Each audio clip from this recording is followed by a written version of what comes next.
Value for all your essentials at our 10 stores island-wide. The time by H&L Rapid True Value is nationwide time, 5 o'clock. Crisp and refreshing. Room temperature or chilled. A pure water would drink. The temperature by Pure Water is 30 degrees Celsius in Kingston, 31 out west in Montego Bay. From the Nationwide News Network, comprehensive, incisive, tough.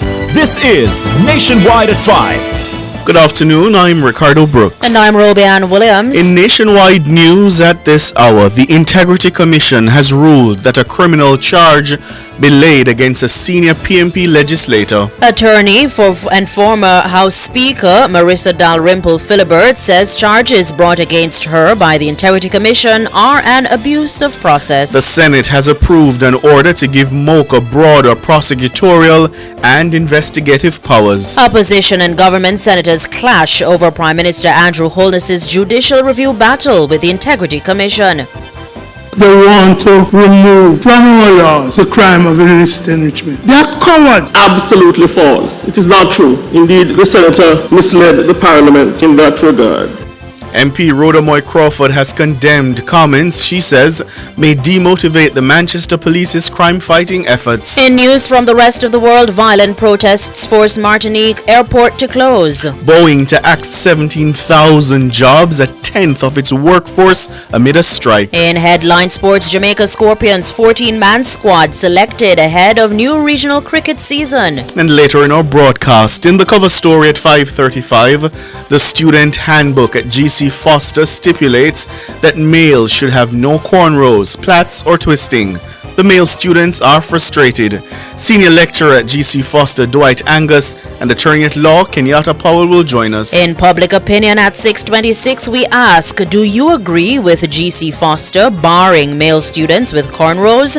Give us your comments by logging on to our Facebook page, Nationwide News Network, and by tweeting us at Nationwide Radio and message us on WhatsApp at 876-285-5693. You can also leave your comments on Instagram at Nationwide 90FM. In the nation's business at 6:40, the police have cleared parts of a roadblock on a section of Boston Main Road in Portland to allow single-lane traffic. We'll hear from the vendors of Boston Jerk. They want their shops reopened. And at 8, it's the A-Team with Dennis Brooks. All these and more as we take you home on air on your mobile, Nationwide 90 FM, Nationwide Radio JM.com, and on the Nationwide app. Available on the Google Play and the App Store. This Friday afternoon, it's Friday, October 11, 2024.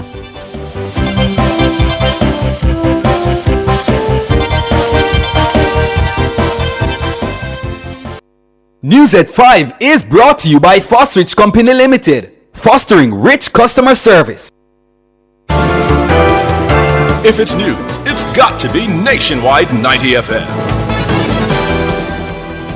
And now to the details. Nationwide News understands that the Corruption Prosecution Unit at the Integrity Commission has ruled that a criminal charge be laid against a senior legislator from the opposition People's National Party. Nationwide News has been informed of the identity of the legislator, but we have made the editorial decision not to publish his name at this time.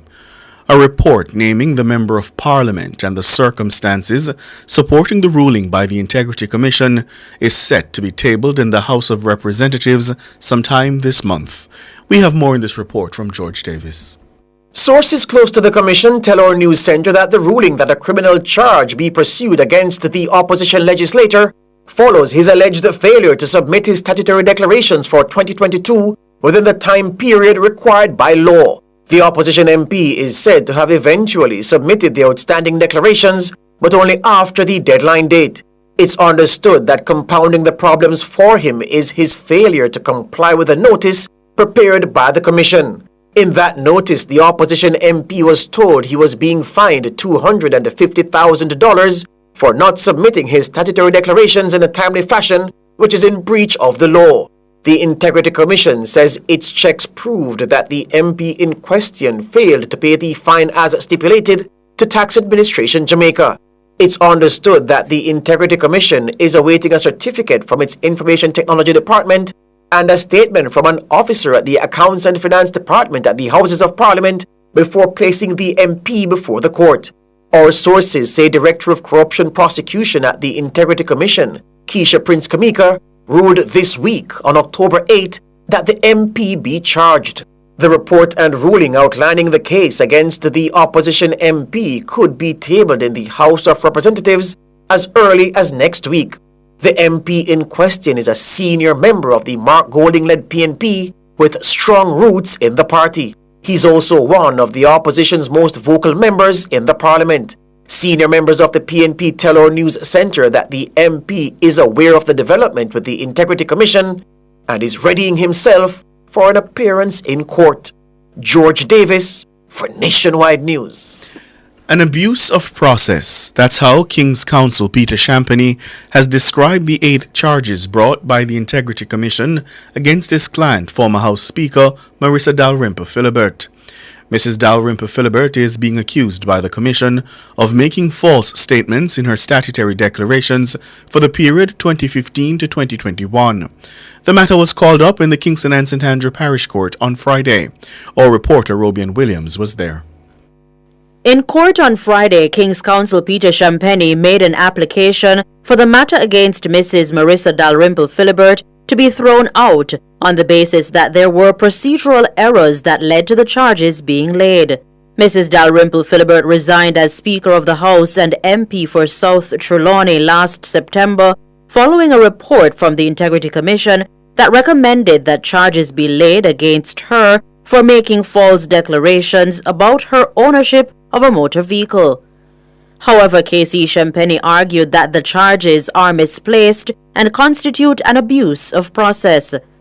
In making his point, KC Champagny submitted that the matter should have gone before a commission for an inquiry before criminal charges were preferred. He further stated that his client was written to by the Integrity Commission regarding her assets and she in turn responded. KC Champagny added that there was one asset in particular, a Mercedes-Benz motor vehicle, that his client said she was not aware of at the time. Subsequently, in a question and answer session, Mrs. Dalrymple-Philibert indicated that she wished to correct the record. Having checked further, she recognized that the vehicle was an oversight on her part. KC Champagny submitted that he's in receipt of a report dated July 28, 2023, signed by the Director of Investigation, recommending that Mrs. Dalrymple-Philibert resubmit a complete and accurate statutory declaration. According to KC Champagny, if the Commission had recommended a resubmission of the statements and it was resubmitted, then the matter should have been settled. But that opportunity was not afforded to Mrs. Dalrymple-Philibert. KC Champagny argued whether the principle of equality was applied. He said based on the procedural missteps, the Commission has from the start failed on the basis of the case being an abuse of process. He added, quote, "It is our submission with the greatest of respect that the IC's approach in these circumstances begs the question as to whether or not their approach to our client was simply because of the then status of our client, Speaker of the House and Member of Parliament," end quote. Meanwhile, the prosecutor for the Integrity Commission insisted that there was no abuse of process. The prosecutor maintained that proper procedures were followed in arriving at the charges.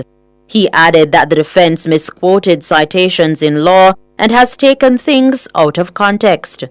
The prosecutor submitted that the abuse of process application is improperly brought. The prosecutor stated that there was in fact an inquiry in the form of the question and answer session with Mrs. Dalrymple-Philibert. He said the defense's application is baseless.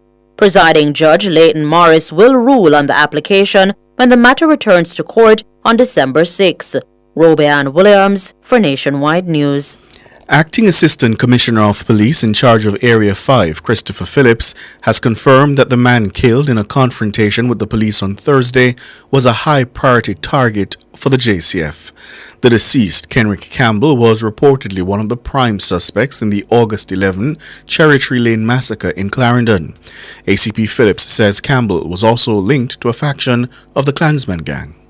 Campbell had been a high priority target for his alleged involvement in the brutal Cherry Tree Lane killings, a crime that claimed the lives of 8 innocent people, including a child. His connections to some of the most dangerous criminal networks, including his association with the notorious Klansman gang, have made him a major figure in the criminal landscape of St. Catherine and surrounding parishes. Campbell's death during a confrontation with the police is the result of relentless and strategic operations aimed at capturing dangerous individuals who continue to disrupt the peace.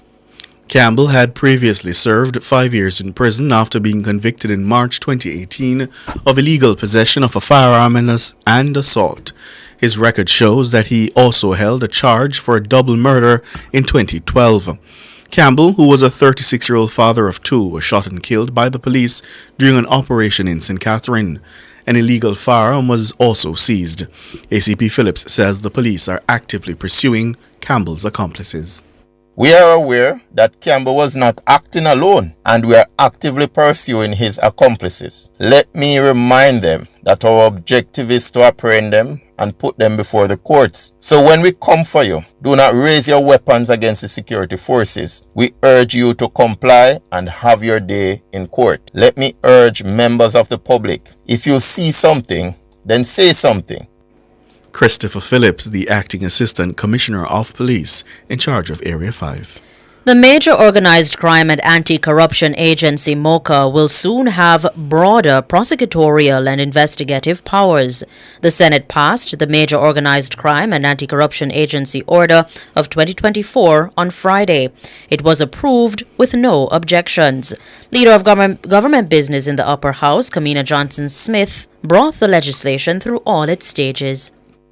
The order before us seeks to amend the first schedule of the MOCHA Act, which details the offences in respect of which the agency may initiate investigations, to empower MOCHA's agents to effectively investigate and prosecute a broader range of serious matters.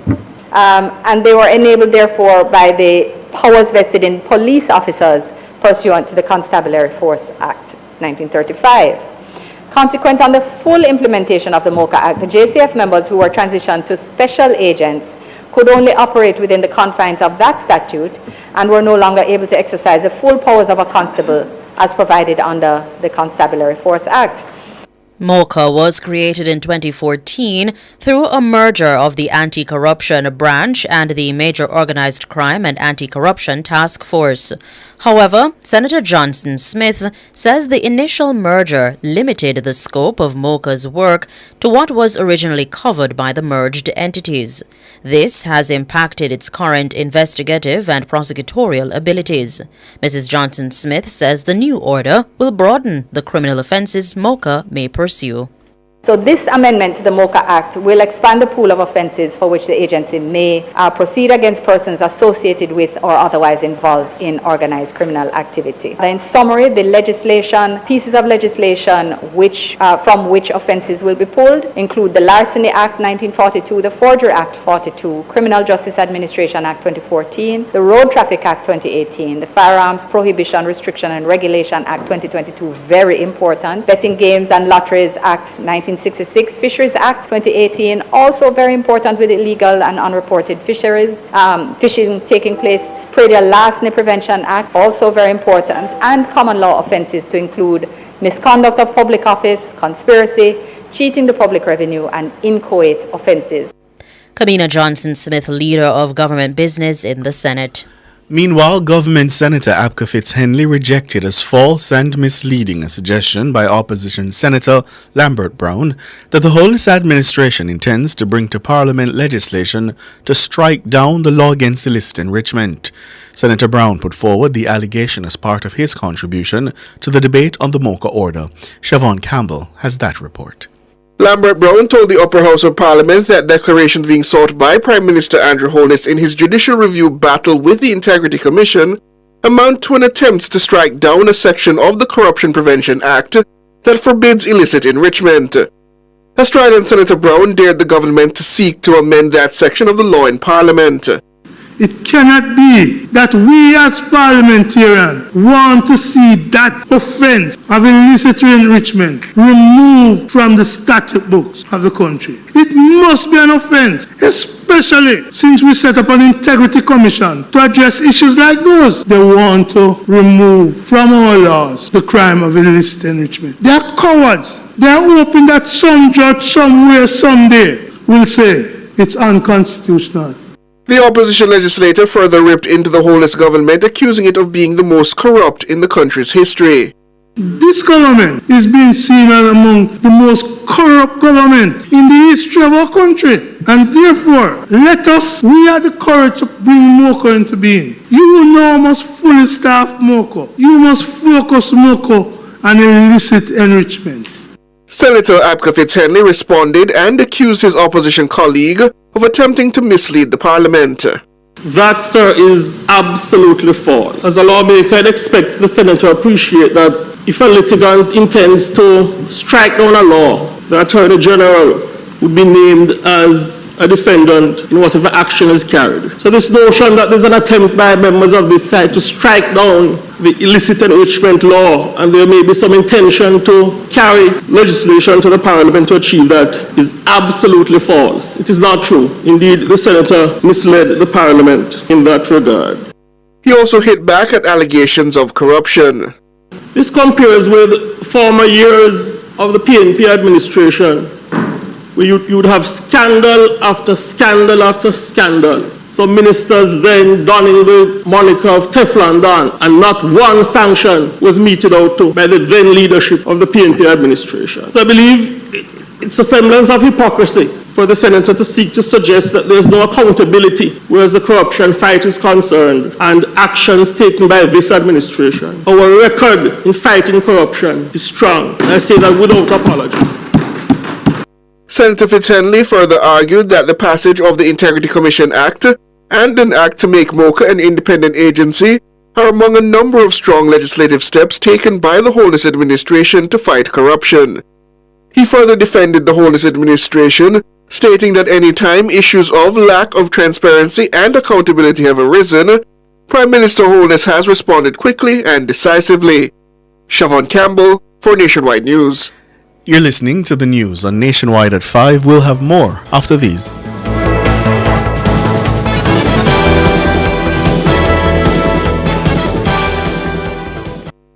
Value Drug Pharmacy offers curbside pickup and delivery of your branded and generic drugs. WhatsApp your prescription to 876-881-6695. The time by Value Drug Pharmacy is... It's 17 minutes after 5.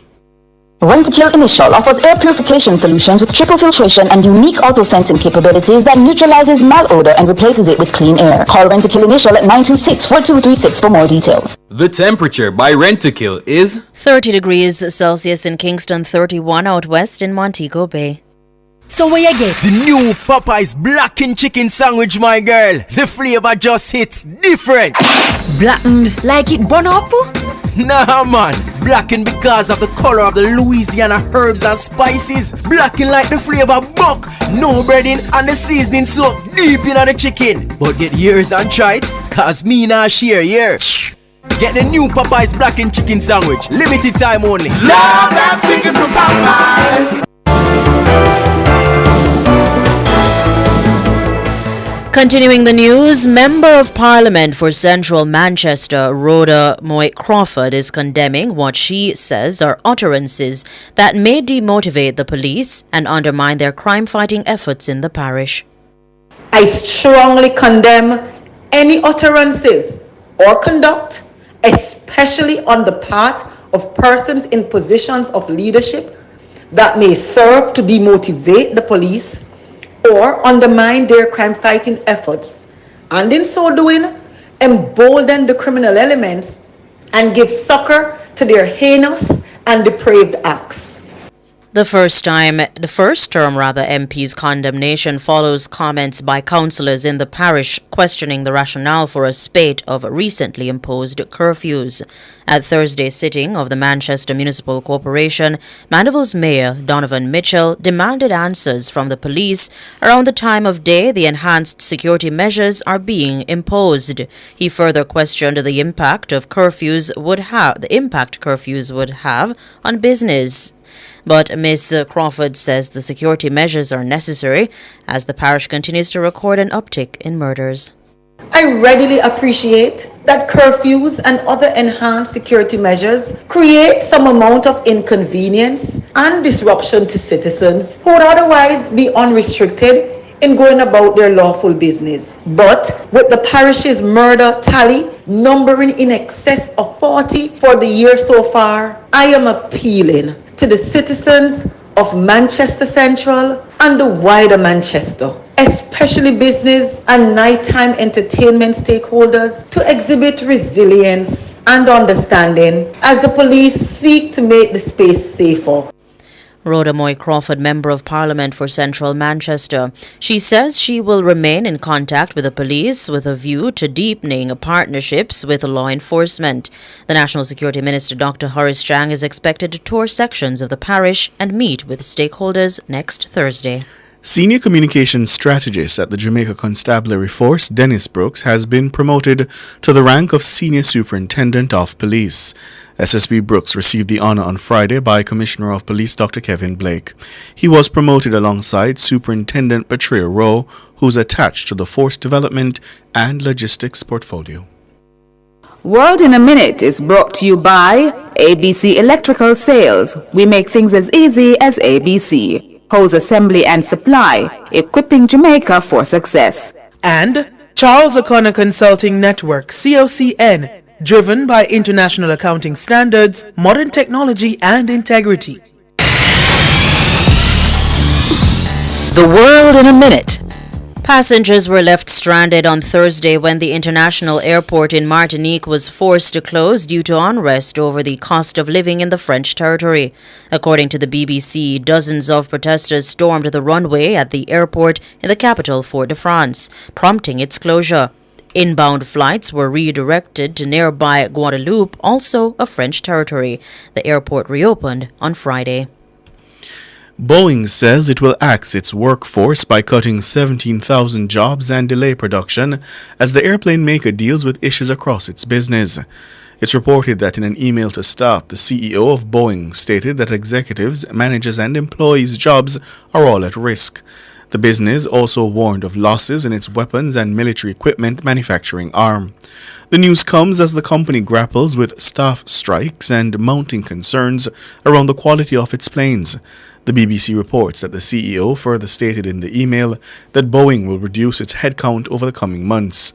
As well as cutting jobs, the company is also delaying production of its 777X plane due to challenges faced in development.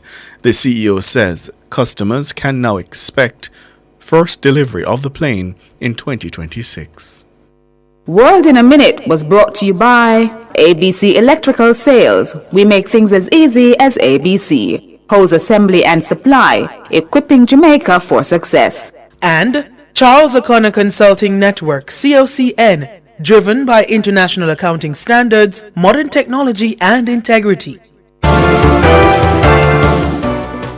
Recapping the top stories making nationwide news at this hour, the Integrity Commission has ruled that a criminal charge be laid against a senior PNP legislator. Attorney and former House Speaker Marissa Dalrymple Philibert says charges brought against her by the Integrity Commission are an abuse of process. The Senate has approved an order to give MOCHA broader prosecutorial and investigative powers. Opposition and government senators clash over Prime Minister Andrew Holness's judicial review battle with the Integrity Commission. I'm Ricardo Brooks. And I'm Robeanne Williams. Listeners, you can find the news on our website at nationwideradiojm.com and on the Nationwide app, available on the Google Play and the App Store. News next, the headlines at 6.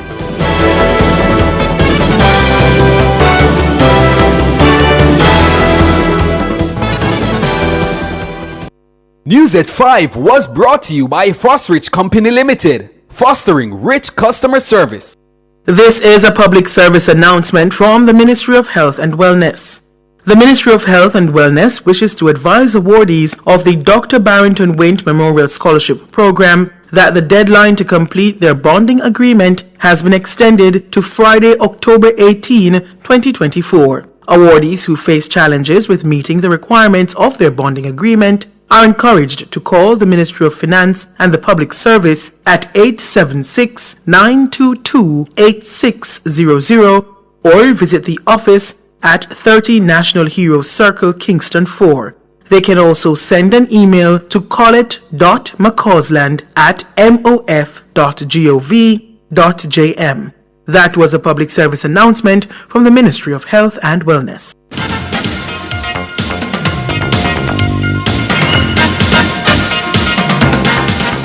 Hello, good afternoon, and welcome to Sports here on Nationwide 90 FM. I'm Wayne Walker. A 14-member Jamaica Scorpion squad has been selected to participate in the 2024-25 CG United Regional Super 50 Cricket Competition. However, the squad will not be officially announced until next week, as the board is yet to ratify the 14. Nationwide Sports understands that former West Indies under-19 player Brad Barnes has been recommended by the selectors to captain the team this year. The squad is expected to start a full-on training on Tuesday and will also be involved in intra-squad games leading up to the start of the season at the back end of October. The Scorpions will open their season with a game against the Barbados Pride on October 30 at the Brian Lara Stadium in Tarouba, Trinidad. And the West Indies are in Sri Lanka for a 6-match tour, which includes 3 T20 internationals and 3 one-day internationals against the host team. Now, the first T20 is set for the Rangiri Dambulla International Stadium on Sunday. The team arrived in Dambulla today after a night in Colombo following the journey from the Caribbean. Head coach of the white ball teams, Darren Sammy, says after a long travel, it's time to get down to business. The good thing is we're coming from our Caribbean Premier League, so most, if not all, the guys have been playing cricket, which is a plus when you have a series that comes so close after a tournament. So us traveling here to Sri Lanka, the most important thing is the recovery of the guys, and we're going to have a couple of days to do that, and a training session before our first game on the 13th. But looking from what transpired in the CPL, my guys are ready to take on a really strong Sri Lankan team. Sammy says part of the reason for this tour is to expand the pool of players to select from for the upcoming international ICC tournaments. Trying the depth of our squad, we're giving some guys some opportunities with the World Cup coming up in less than 20 months. With some of our senior players, being unavailable, I'm looking to see how far. How great our depth could be. Obviously, the main purpose is to win series. We've been doing well so far, and giving guys opportunities to, like you said, to help build and develop. So I'm really excited. That's Darren Sammy. Former European champions Germany beat Bosnia and Herzegovina by 2-1 in a European Nations League game on Friday. Denise Undav bagged both goals for Dima Schoff, who moved to the top of Group 3 with 7 points.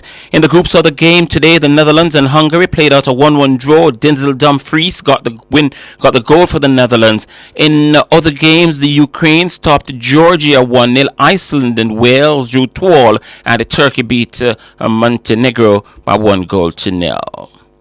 Netball Jamaica announced a 15-member squad for the upcoming 4-game Horizon Series to be hosted by England and Jamaica. The first 2 games of the home and away series will be played in England November 16 and 17, and they'll come to Jamaica for 2 games November 25 and 26. A shooter Janelle Fowler Nemhard was again named the captain of the Jamaica team. That boasts a mix of experience and up-and-coming talent, and it follows on the team's bronze medal performance at the World Netball Championships in 2023. 3 3 members of the current Fast 5 squad, Zodi Green, Kimon Shaw and Simone Gordon, will link up with the team for the Kingston leg of the series. Sasha Gay Henry, the newly appointed coach of the Sunshine Girls, says her charges are eager to play, and although the series is expected to be hotly contested, she expects the Sunshine Girls to show their class and to come out on top. The other members of the squad are Shanice Beckford, Mishka Creary, Rhea Dixon, Abigail Sutherland, Khadijah Williams, Crystal Plummer, Teresa Beckford, Shamira Sterling Humphrey, Katie and Duhaney, and Latanya Wilson, along with Jodian Ward. And finally, in sports at this time, just to go back to a piece of cricket news for you, Jack Leach took the 3 wickets England required for a record-breaking win over Pakistan and a 1-0 lead in the 3-test series, though Pakistan started the 5th and final day just 6 wickets down. Abrar Ahmed was absent through illness, and England were initially held up by Salman Agar and Amir Jamal, adding 109 for the 7th wicket. Leach needed only 4 deliveries to trap Salman for 63, then took a sharp cotton ball to remove Shaheen Shah Afridi. And Naseem Shah, he charged to be stumped, giving Leach 4 for 30 in the first test since January. Massive win there for England, who have now won 4 consecutive tests in Pakistan and can win the series in the second test on the same ground starting on Tuesday. And that will do it for sports. We're going to be back with more at 6:05.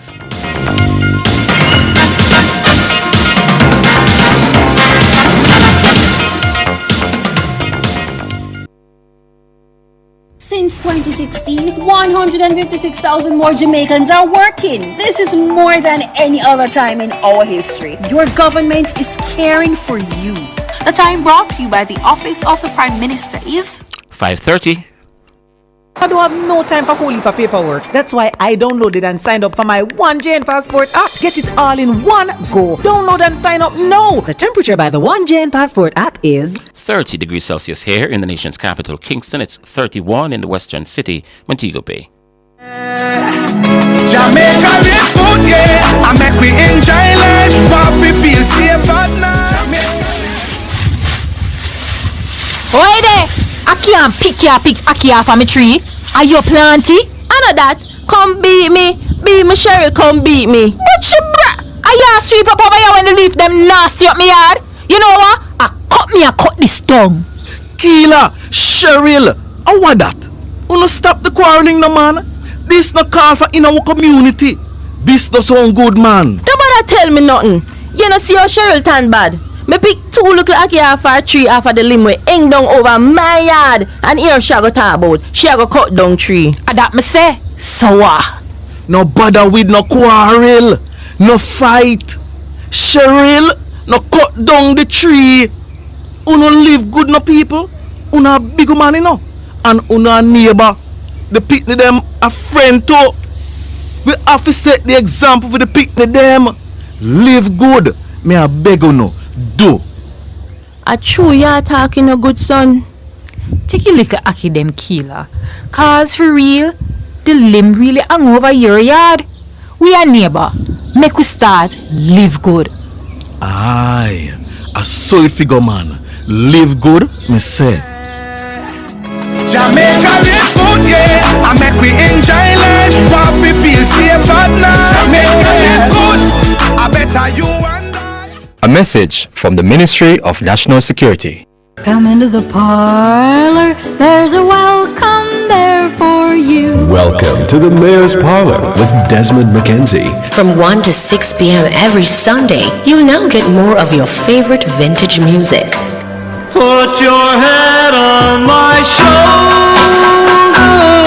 Nationwide 90 FM will transform your Sunday into a musical time machine that will take you way back. Come on, let's go back in time. This magic moment. Journey into yesteryear with Desmond McKenzie in the Mayor's Parlor. I've got the music to jog your memory and make you smile. Put your sweet lips a little closer to the phone. Sit back, relax, and enjoy the best in vintage music. Come into the Mayor's Parlor every Sunday between 1 and 6 p.m. here on Nationwide 90 FM, a revolution in media. Oldies but goodies. please reminds me of you.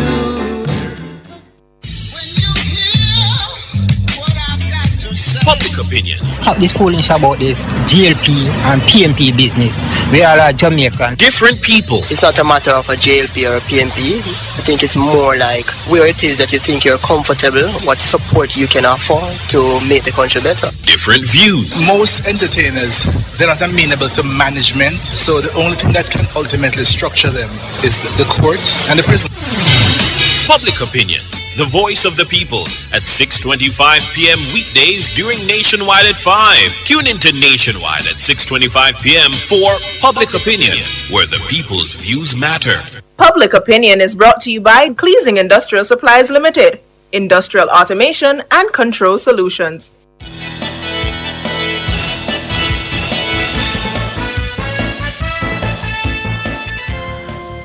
Good afternoon to you. Thank you so much for joining us here on Nationwide at 5. It's the cover story. I'm Ricardo Brooks. My name is Sanjay Lewis. How are you, Ricardo? I'm doing all right, my friend. How are you? I'm well. Yeah? Well, this matter at GC Foster, interesting times, but male students at GC Foster College of Physical Education and Sport, they are frustrated about the college grooming policy, which banned long hair and cornrows and plaits. Principal Maurice Wilson has defended the policy, citing the need for professional grooming and conformity with teacher training regulations. Students feel discriminated against and forced to cut their hair. But the school argues that the policy prepares the students for the teaching profession. Hair grooming policy, especially for boys, is a common issue in the school system in Jamaica. In 2020, attorney at law Kenyatta Powell successfully challenged Kensington Primary School's hair grooming policy, which prohibited students from wearing dreadlocks, braids, and other natural hairstyles. The court ruled that the policy unfairly targeted students of African descent and infringed on their constitutional rights to equality and freedom from discrimination. I think this was Isaac Buchanan. It was Isaac Buchanan. This was Isaac Buchanan, not Kenyatta Powell. But we're joined now by Senior Lecturer at GC Foster College of Physical Education and Sport, Dwight Angus, as well as Kenyatta Powell. Gentlemen, good afternoon. Bless you, sir. Good afternoon to the listeners and good afternoon to the host. All right. Good afternoon, Ricardo. Good afternoon, Sanjay. Good afternoon to the listeners. Just a correction. Yes, I corrected it, Kenyatta. Okay. Yes. I could correct it. Isaac Buchanan, yes. And of course, on appeal, King's Counsel Michael Hilton. Dwight Angus, let me start with you. Talk to us about the justification for this rule. The justification for the grooming policy? Yes, which bars cane rows, twisting, and braids, is it? Long hair, cornrows, and plaits. Well,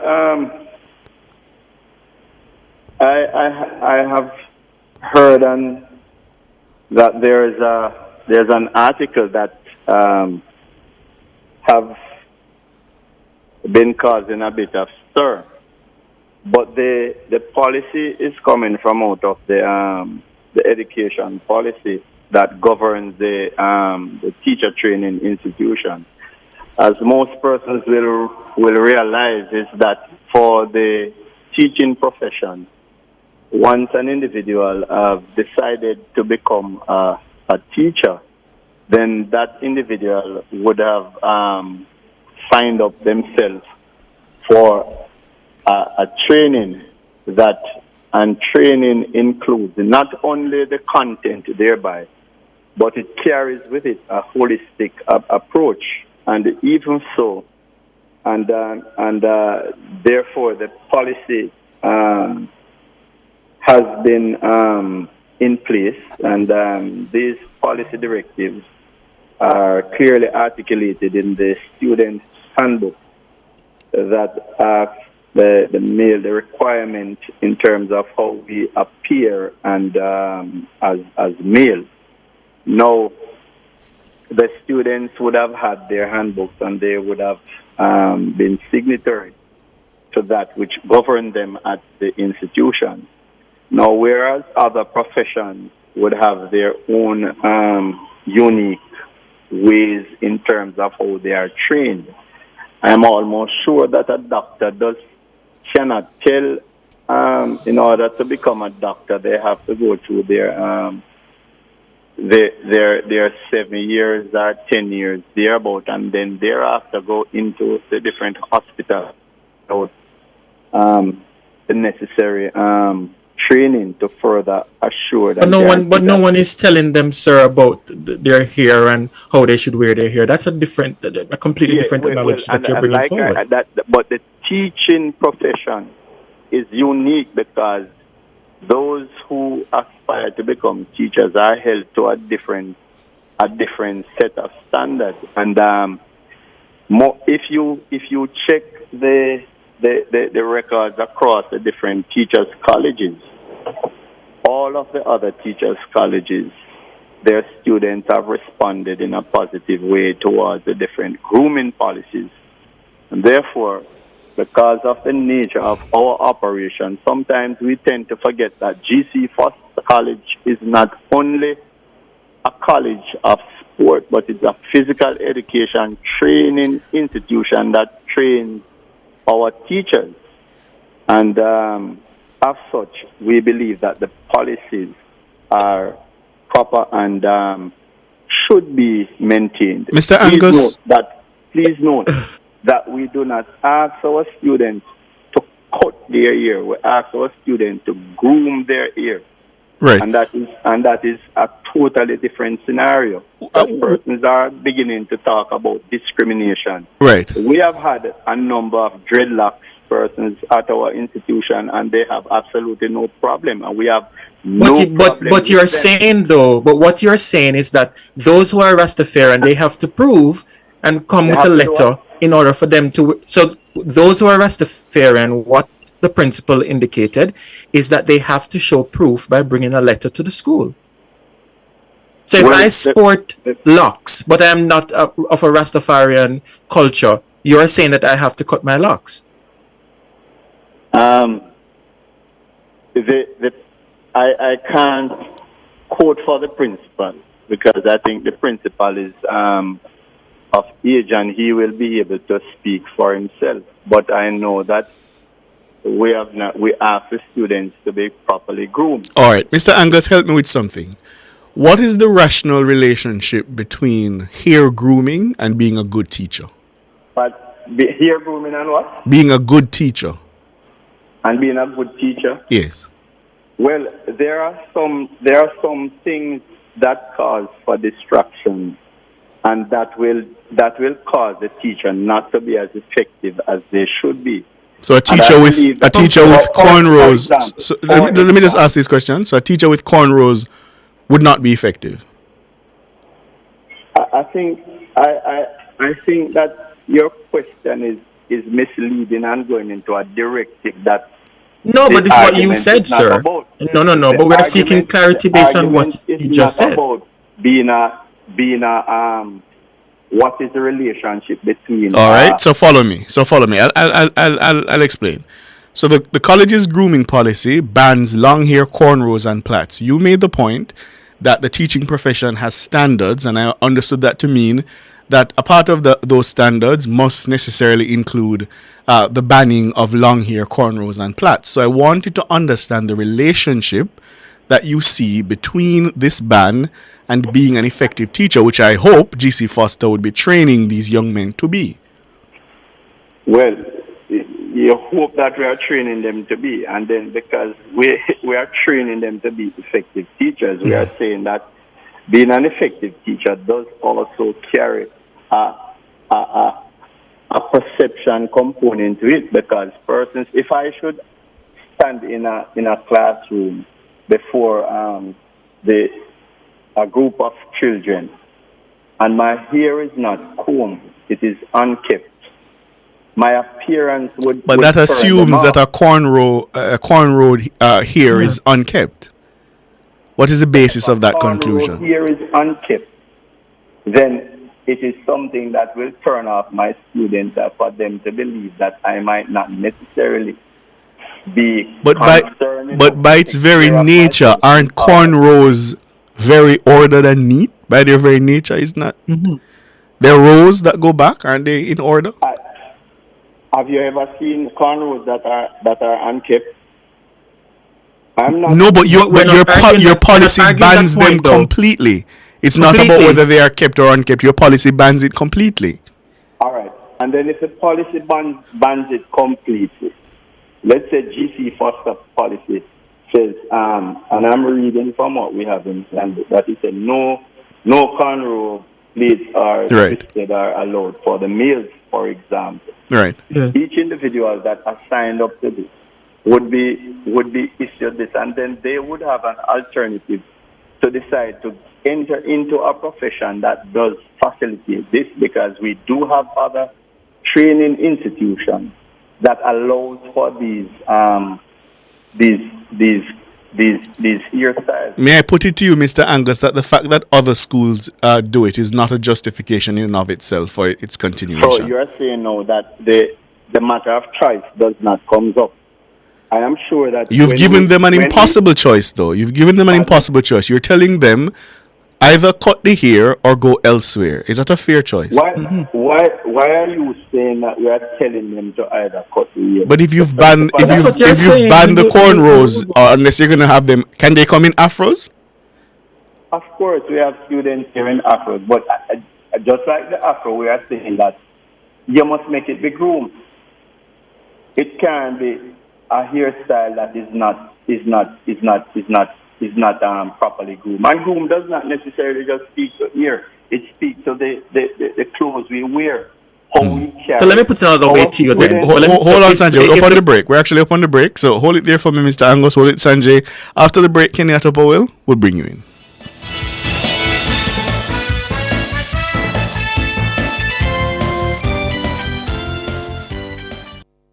Upgrade your kitchen and bathroom to the next level with Unique Living. They're the ultimate destination for all your kitchen and bathroom needs, from luxurious shower systems to exquisite faucets, vanities, sinks, toilets, closets, and more. They have it all. Visit shop number 6, 30 Dunrobin Avenue, Kingston 10, or call them at 876-755-3661. Elevate your space with Unique Living, where quality meets expectations.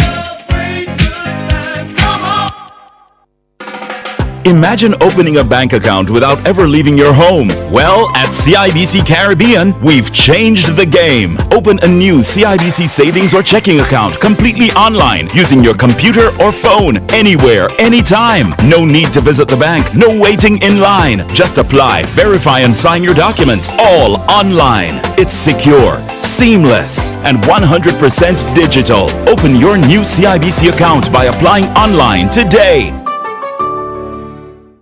So where you get? The new Popeyes blackened chicken sandwich, my girl. The flavor just hits different. Blackened like it burn up? Nah, man. Blackened because of the color of the Louisiana herbs and spices. Blackened like the flavor buck. No breading and the seasoning soaked deep in the chicken. But get yours and try it, cause me nah share yours. Get the new Popeyes blackened chicken sandwich. Limited time only. Love that chicken from Popeyes. Thank you so much for staying with us here on Nationwide at 5. It's the cover story. I'm Ricardo Brooks. And my name is Sanjay Lewis, and we're discussing this matter at GC Foster College regarding their grooming policy. And we have with us Kenyatta Powell. He's an attorney at law. And we also have senior lecturer Dwight Angus. Kenyatta, this policy that GC Foster has, is it going contrary to that Court of Appeal ruling? And on reading that ruling, it indicated that the student from Kensington Primary, there's a matter of religious rights and freedoms, as they indicated, but the court spoke specifically about self-expression and that individuals have that right. Isn't it going contrary to that ruling? Kenyatta? Hello? Yes, go ahead, Kenyatta. Yes, go ahead. Yeah, we're hearing you. Going ahead. Go ahead. There is senior counsel on Twitter whom I follow, and I don't always agree with him, but I agree with him a lot. And one of the things he says, I won't call his name, but one of the things he says is that I've seen him say on Twitter is that, look, sometimes you don't need to get the Constitution involved in the thing. If that some issues and some problems can be solved with just common sense, right? So I am not even interested listening to the conversation that has already gone on to even talk about the Court of Appeal ruling in the Kensington matter.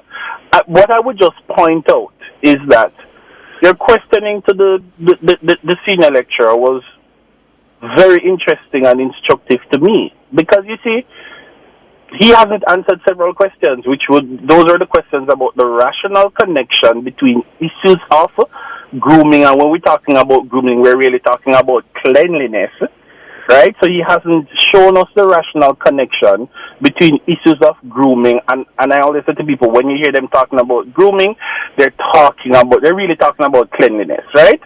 So he has not given that rational connection between issues of cleanliness and a ban on cornrows, long hair, and plaits for men. Because as somebody who has had his hair in cornrows on several occasions, I can tell you that it takes a lot of discipline to keep it in a certain state.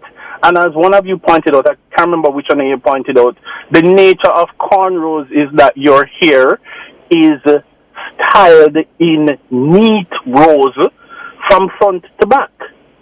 So that I am not sure why if what you're driving at is that you don't want young men training to be teachers to be in the institution with their hair unkept, right? I'm not sure why you would need to ban cornrows, plaits, and long hair to achieve that end. So that rational connection is just not there. It seems to me that what the senior lecturer is saying, whether he realizes or not, is that cornrows, plaits, long hair on men, by their very nature, is untidy and dirty. And that, I think, is a position that needs some kind of justification. And that justification just never, ever comes out. We are to accept it apparently as taken, as proven, as obvious.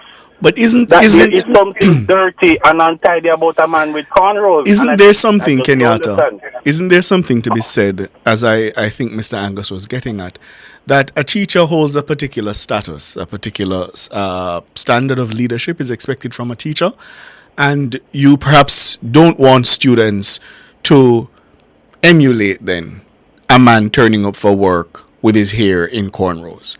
Isn't there something to be said about that argument, or said for that argument?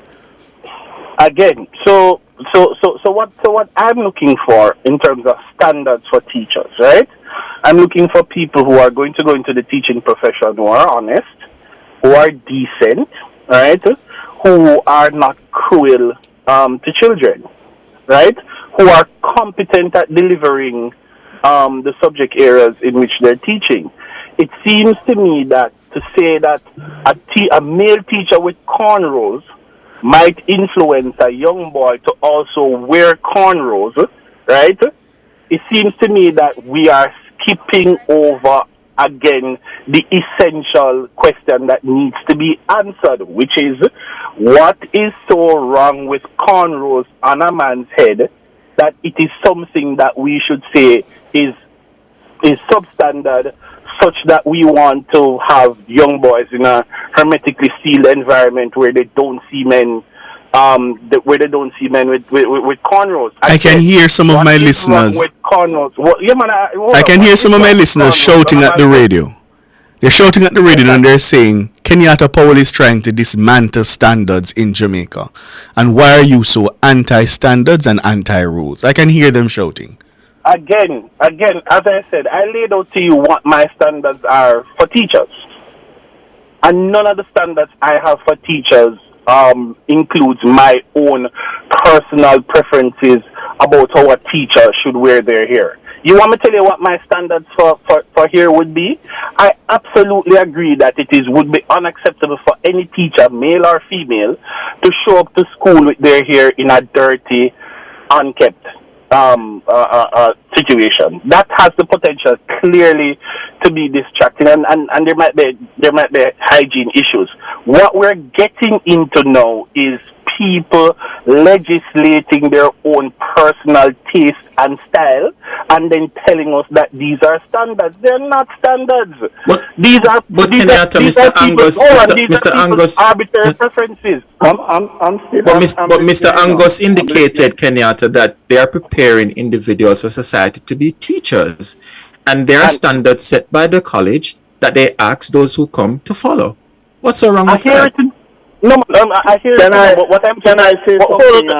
Let me finish. Just a second, Mr. Angus. After. Let me finish. I hear it.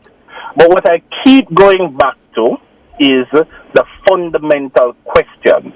It seems to be at bottom the thing that this rule is trying to prevent. It's trying to prevent men having cornrows, plaits, and long hair, right?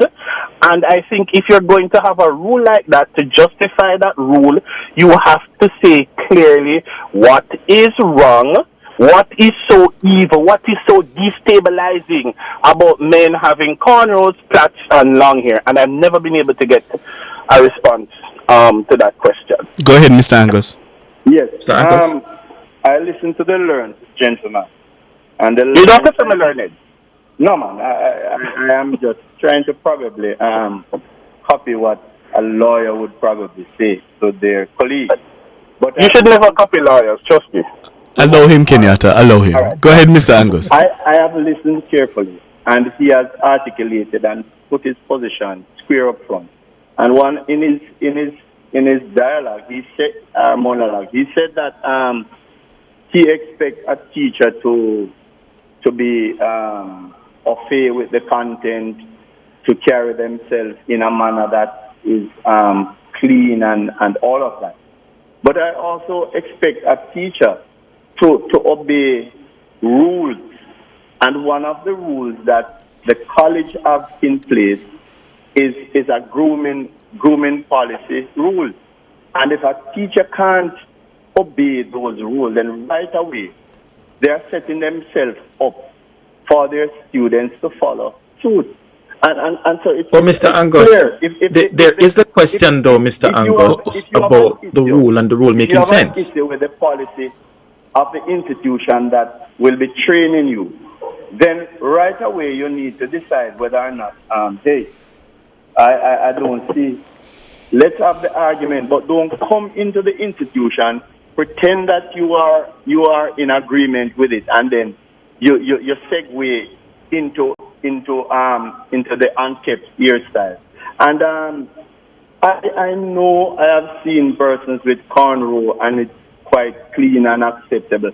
But for the most part, for those persons who have caused this to be an issue, when our students go into the different high schools and schools across Jamaica for teaching practice, their appearance have been cause for concern.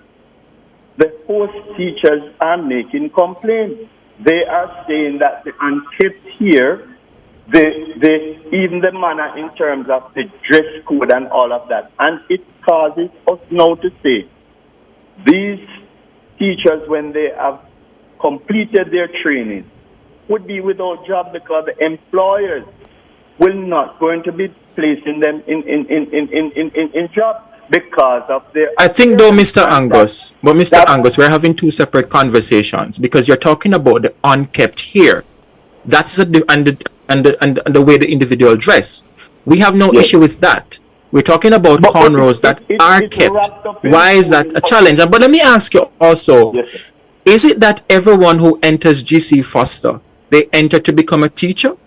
Don't you have other individuals who may come to the college to not be teacher? And is it that the policy extends to them too? Would you believe me that this here does govern the teacher training students? And there has been a situation where our coaching specialists, our massage therapists, would not, but because the massage therapist, it was flat, the rule was kind of ease for their accommodation. Then the student teachers looking across the fence decide that then if they can do it, then we can do it. The public on a whole will not be able to differentiate who is a trained teacher, a teacher in training, from a coach or a massage or a fitness instructor. We have to leave it there. We have to leave it there. When something happens out there, it is the GC Foster student and not necessarily can be identified as this is the coach, the data, or whatever it is. We have to leave it there. So we have Mr. Angus, we're out of time. We're out of time. So sorry. Thank you for your time, though. We appreciate it. Dwight Angus, Senior Lecturer at GC Foster College, Attorney at Law, Kenyatta Powell. Gentlemen, thank you so much.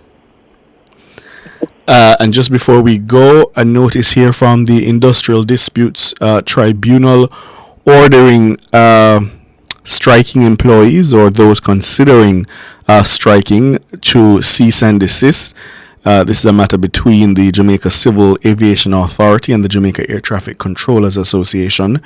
And so the Industrial Disputes Tribunal has said that industrial action which has been threatened in contemplation or furtherance of the industrial disputes between the Jamaica Civil Aviation Authority and the Jamaica Air Traffic Controllers Association shall not take place, and if it has taken place, it shall cease with immediate effect, and that normalcy shall be restored and maintained. Of course, the cover story was brought to you, listeners, by New World Detail Cleaning and Home Improvement. And just before I go, Sanjay, allow me, one of Nationwide's ardent listeners, Lionel McPherson, is having a birthday today. And his favorite son, who, by the way, is his only son, has asked that we wish Lionel McPherson a happy birthday. So, happy birthday to you, Lionel. Hope it's been a good one. Happy birthday, Lionel. And that your favorite and only son has made it extra special for you. Yeah? That's the cover story. The headlines are next.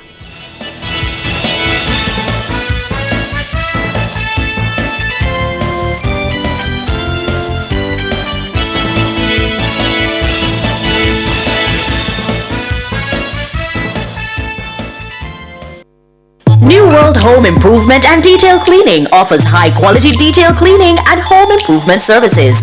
They cater to residential and commercial properties. They clean from the ceiling to the floor. They clean sofas, mattresses, carpets, and chairs. They deep clean and restore all floors. They repair and restore roofing. They do tiling, general paintings, drywall works, and other carpentry services to include property renovation. Call them 876-384-9313. Follow them at New World Detail Cleaning and Home Improvement. The time brought to you by Guardian Life. Live secure, live easy is 2 minutes after 6.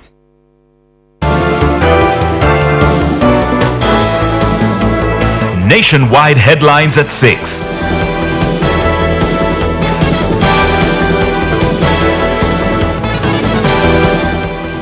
Good evening with the headlines at 6. I'm Shalois Michael. Acting Assistant Commissioner of Police in charge of Area 5, Christopher Phillips, has confirmed that the man killed in a confrontation with the police on Thursday was a high priority target for the JCF. The deceased, Kenrick Campbell, was reportedly one of the prime suspects in the August 11 Cherry Tree Lane massacre in Clarendon. ACP Phillips says Campbell was also linked to a faction of the Klansman gang. Campbell had been a high-priority target for his alleged involvement in the brutal Cherry Tree Lane killings, a crime that claimed the lives of 8 innocent people, including a child. His connections to some of the most dangerous criminal networks, including his association with the notorious Klansman gang, have made him a major figure in the criminal landscape of St. Catherine and surrounding parishes. Campbell's death during a confrontation with the police is the result of relentless and strategic operations aimed at capturing dangerous individuals who continue to disrupt the peace.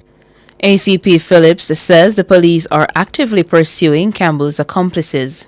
We are aware that Campbell was not acting alone, and we are actively pursuing his accomplices. Let me remind them that our objective is to apprehend them and put them before the courts. So when we come for you, do not raise your weapons against the security forces. We urge you to comply and have your day in court. Let me urge members of the public, if you see something, then say something.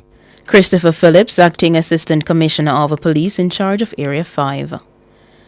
The major organized crime and anti-corruption agency MOCHA will soon have broader prosecutorial and investigative powers. The Senate passed the Major Organized Crime and Anti-Corruption Agency Order of 2024 on Friday. Leader of Government Business in the Upper House, Kamina Johnson-Smith, brought the legislation through all its stages. The order before us seeks to amend the first schedule of the MOCHA Act, which details the offenses in respect of which the agency may initiate investigations, to empower MOCHA's agents to effectively investigate and prosecute a broader range of serious matters. And they were enabled, therefore, by the powers vested in police officers pursuant to the Constabulary Force Act 1935. Consequent on the full implementation of the MOCHA Act, the JCF members who were transitioned to special agents could only operate within the confines of that statute and were no longer able to exercise the full powers of a constable as provided under the Constabulary Force Act. Mrs. Johnson-Smith says the new order will broaden the criminal offences MOCHA may pursue. So this amendment to the MOCHA Act will expand the pool of offences for which the agency may proceed against persons associated with or otherwise involved in organized criminal activity. In summary, the pieces of legislation from which offences will be pulled include the Larceny Act 1942, the Forgery Act 42, Criminal Justice Administration Act 2014, the Road Traffic Act 2018, the Firearms Prohibition, Restriction and Regulation Act 2022, very important, Betting Games and Lotteries Act 1966, Fisheries Act 2018, also very important with illegal and unreported fisheries, fishing taking place, Predial Larceny Prevention Act, also very important, and common law offences to include misconduct of public office, conspiracy, cheating the public revenue, and inchoate offences. Kamina Johnson-Smith, Leader of Government Business in the Senate. Member of Parliament for Central Manchester, Rhoda Moy Crawford, is condemning what she says are utterances that may demotivate the police and undermine their crime-fighting efforts in the parish. I strongly condemn any utterances or conduct, especially on the part of persons in positions of leadership, that may serve to demotivate the police or undermine their crime-fighting efforts, and in so doing, embolden the criminal elements and give succor to their heinous and depraved acts. The MP's condemnation follows comments by councillors in the parish questioning the rationale for a spate of recently imposed curfews. Ms. Crawford says the security measures are necessary as the parish continues to record an uptick in murders. I readily appreciate that curfews and other enhanced security measures create some amount of inconvenience and disruption to citizens who would otherwise be unrestricted in going about their lawful business. But with the parish's murder tally numbering in excess of 40 for the year so far, I am appealing to the citizens of Manchester Central and the wider Manchester, especially business and nighttime entertainment stakeholders, to exhibit resilience and understanding as the police seek to make the space safer. Rhoda Moy Crawford, MP for Central Manchester. A female student is among 3 persons killed following a 2-vehicle collision on the Greenside Main Road in Trelawney on Friday. She has been identified as a 14-year-old Tashanti Jones from Salt Marsh in the parish. The other 2 victims are 21-year-old Brandon Gordon and 31-year-old Hodine Fleming, also from Salt Marsh. It's reported that all 3 were traveling to Falmouth in a Toyota Wish motor car. In an attempt to overtake a line of traffic, the Toyota Wish reportedly collided with a Suzuki Grand Vitara. The Toyota Wish spun out of control and slammed into a nearby wall. Gordon and Fleming died on the spot. Jones was rushed to hospital where she died while undergoing treatment. Those were the headlines at 6. I'm Shaloy Smikle. Sports is next.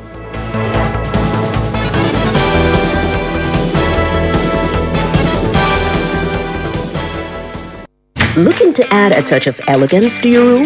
The Lighting World by Fosrich is having a massive lighting blowout sale. Get your wall lamps, chandeliers, ceiling lamps, fans, and more at amazingly low prices. Sale begins Sunday, September 29, with up to 50% off selected items. It's the Fosrich Lighting Blowout Sale, September 29. Shop and save only at Fosrich. Open Sundays. You can have it all. Company events, birthday parties, or the wedding of your dreams. It's all possible at Grand Palladium Hotels and Resorts. We have magnificent event rooms and a dedicated team that will make your event the best experience that only Grand Palladium Hotels and Resorts can offer. Contact us at 876-619-0000 or call your favorite travel agency and ask about our promotion designed especially for you. Are you ready to turn your sales and marketing skills into high earnings? Nationwide 90FM is searching for business development executives to build lasting client relationships. If you have experience across all stages of the sales cycle and possess strong communication, negotiation, and time management skills with a proven sales track record, this opportunity is perfect for you. Join our team and work with the top corporate brands, media agencies, and of course, our on-air personalities. Enjoy networking opportunities, professional growth, and competitive commissions. Ready to take the next step? Send your resume to hr@nationwidenewsnetwork.com today.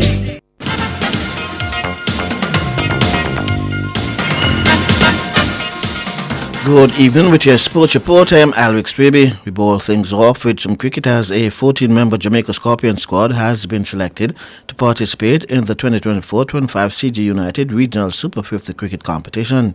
However, the squad will not be officially announced until next week as the board is yet to ratify the 14 players. Nationwide Sports understands that former West Indies under-19 player Brad Barnes has been recommended by the selectors to captain the team. The squad is expected to start full-on train on Tuesday and will also be involved in intra-squad games leading up to the start of the season at the back end of October. The Scorpions' opening game of the season will be against the Barbados Pride on October 30 at the Brian Lara Stadium in Tarouba, Trinidad. The West Indies are in Sri Lanka for a six-match tour which include 3 T20 internationals and 3 ODIs against the hosts. The first T20 is set for Rangiwe Dambulla International Stadium on Sunday. The team arrived in Dambulla today after a night in Colombo following the journey from the Caribbean. Head coach of the Whitehall teams, Darren Sammy, says after a long travel it's time to get to business. The good thing is we're coming from our Caribbean Premier League, so most, if not all the guys have been playing cricket, which is a plus when you have a series that comes so close after a tournament. So us traveling here to Sri Lanka, the most important thing is the recovery of the guys, and we're going to have a couple of days to do that, and a training session before our first game on the 13th, but looking from what transpired in the CPL, my guys are ready to take on a really strong Sri Lankan team. Sammy says part of the reason for this tour is to expand the pool of players to select from for upcoming ICC tournaments. Trying the depth of our squad, we're giving some guys some opportunities with the World Cup coming up in less than 20 months. With some of our senior players, being unavailable, I'm looking to see how far, how great our depth could be. Obviously, the main purpose is to win series. We've been doing well so far. And giving guys opportunities to, like you said, to help build and develop. So I'm really excited. Darren Sammy. A Cricket West Indies CWI announced the awarding of full-time one-year contracts to 30 young players as part of its ongoing commitment to nurturing emerging talent in the region. For the first time, the men's academy cohort will be based full-time at the CWI-owned Coolidge Cricket Ground CCG in Antigua. Meanwhile, the women's academy players will continue their high-performance development in their home territories with regular training camps at CCG throughout the year. This year marks a significant step for the men's academy, with 15 players under the age of 23 receiving dedicated year-long coaching and training. These young men will have access to world-class resources, including a dedicated technical team, as they prepare for the rigors of regional and international cricket. The Women's Academy, which was launched during the 2023-24 season, continues to offer young female cricketers critical development opportunities. The 15 women awarded contracts for this season will benefit from specialized training with talent pathway coaches and ongoing high-performance initiatives in their respective territories and CCG, as well as experiencing an international tour. Now to footballers. Members of Jamaica's national senior men's football team are due to land in Montego Bay in just about now from Managua following their 2-0 win over Nicaragua in the CONCACAF Nations League last night. An own goal in the 32nd minute put the Reggae Boys in the lead before Mario Williams added a second in the 69th minute. Could be on to something here. The ball squared in, and there is the opening goal of the match. The Reggae Boy at the sequence, no offside, as the glancing header near post hits the back of the net. The win moved Jamaica to 7 points and sole leaders of Group B, one more than Honduras, who outscored French Guyana 3-2 also on Thursday. Coach Steve McLaren says the game went according to his expectation. I think we knew it was going to be a tough game. The environment, I thought the crowd were fantastic, great atmosphere. That's what football's about. It's a difficult opponent, well coached, possession-based, created opportunities. We quite have the finish. We defended very well, and on a difficult surface, which we've not played and not used to. But I've got to credit the players for the mentality, because everything's against you. I'm not saying the officials also, but we had our moments. So I'm pleased with the performance, the result, and where we are at the top of the league. We need to do a job on Monday. Despite the win, McLaren says there are areas that still need improving. We want to build a possession game, and we didn't quite have that. I think the surface was difficult. It took us a while to get used to that, I think the first half especially. The second half we were a lot more composed and controlled the game better. The difference is in penalty area. We have quality, a couple of good moves on the squad, and we've had opportunities. We've not. We held it away.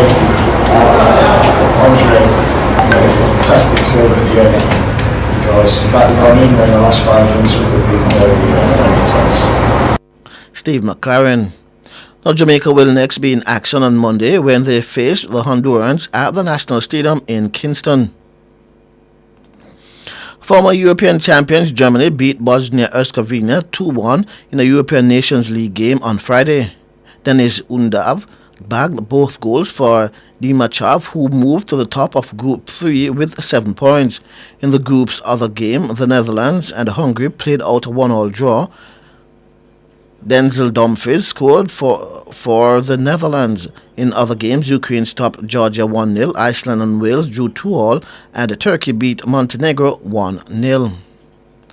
Finally, in Netball Jamaica announced the 15-member squad for the upcoming 4-game Horizon Series to be hosted by England and Jamaica.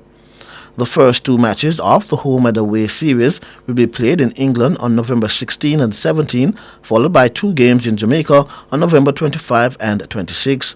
Ace shooter Janelle Fowler-Nemhard was again named as captain of the Sunshine Girls team that boasts a mix of experience and up-and-coming talent, and follows on the team's bronze medal performance at the Netball World Cup in August 2023. 3 members of the current Fast 5 squad, Zardy Green, Kimon Shaw and Simone Gordon, will join the team for the Kingston leg. Shashagay Henry, newly appointed coach of the Sunshine Girls, says her charges are eager to play, and although the series is expected to be hotly contested, she expects the Sunshine Girls to show their class and come out on top. The other members of the squad are Shanice Beckford, Miska Creary, Rhea Dixon, Abigail Sutherland, Khadijah Williams, Crystal Plummer, Teresa Beckford, Samira Sterling Humphrey, Katie Ann Dehaney, Latanya Wilson, and Jodian Ward. I'm Alex Ribby, and that's your sports.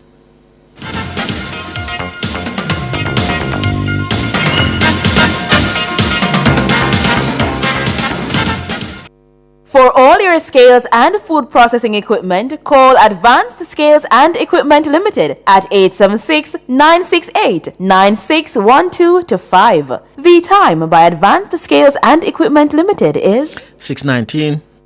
Former staff of Jamaica Mutual Life and Jamaica Mutual Properties, for beneficiaries of the pension schemes or their next of kin or beneficiaries of their estate, are invited to contact Guardian Life at 12 Trafalgar Road, Kingston 10, or 876-927-4105, extension 2794, or GLL Pensions at myguardiangroup.com to make arrangements to claim their pension and or any other benefits payable.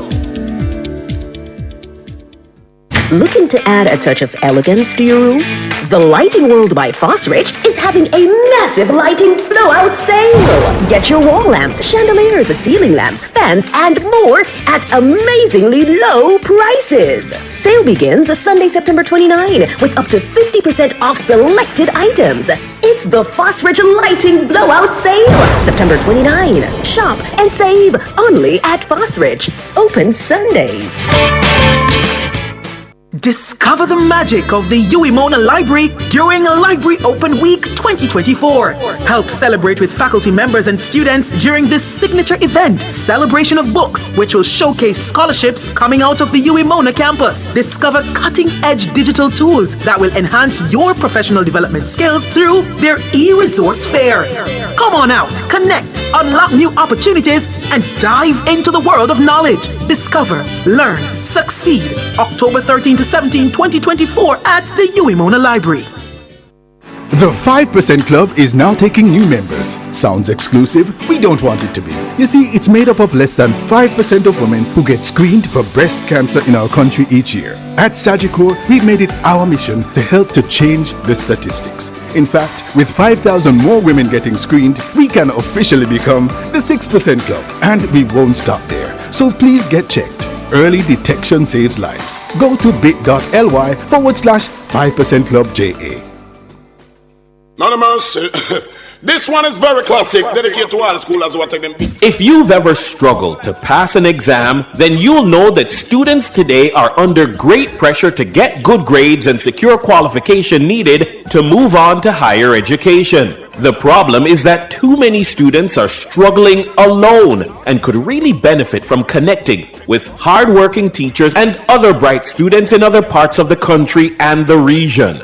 Join me, Dennis Brooks, this and every Friday evening from 8 to 9, with a repeat on Saturday morning from 8 to 9. For the A-Team, a study group on radio, my team of teachers, students, and experts will break down the syllabus, giving you information, tips, and past paper questions that will help you get top grades in your upcoming exams. Follow us on Facebook Live and on Twitter and be a part of the community. It's the A-Team. Fridays at 8 p.m. with a repeat at 8 o'clock on Saturday morning. It's your free extra class on radio and social media. And it's right here on Nationwide 90 FM, the revolution in media.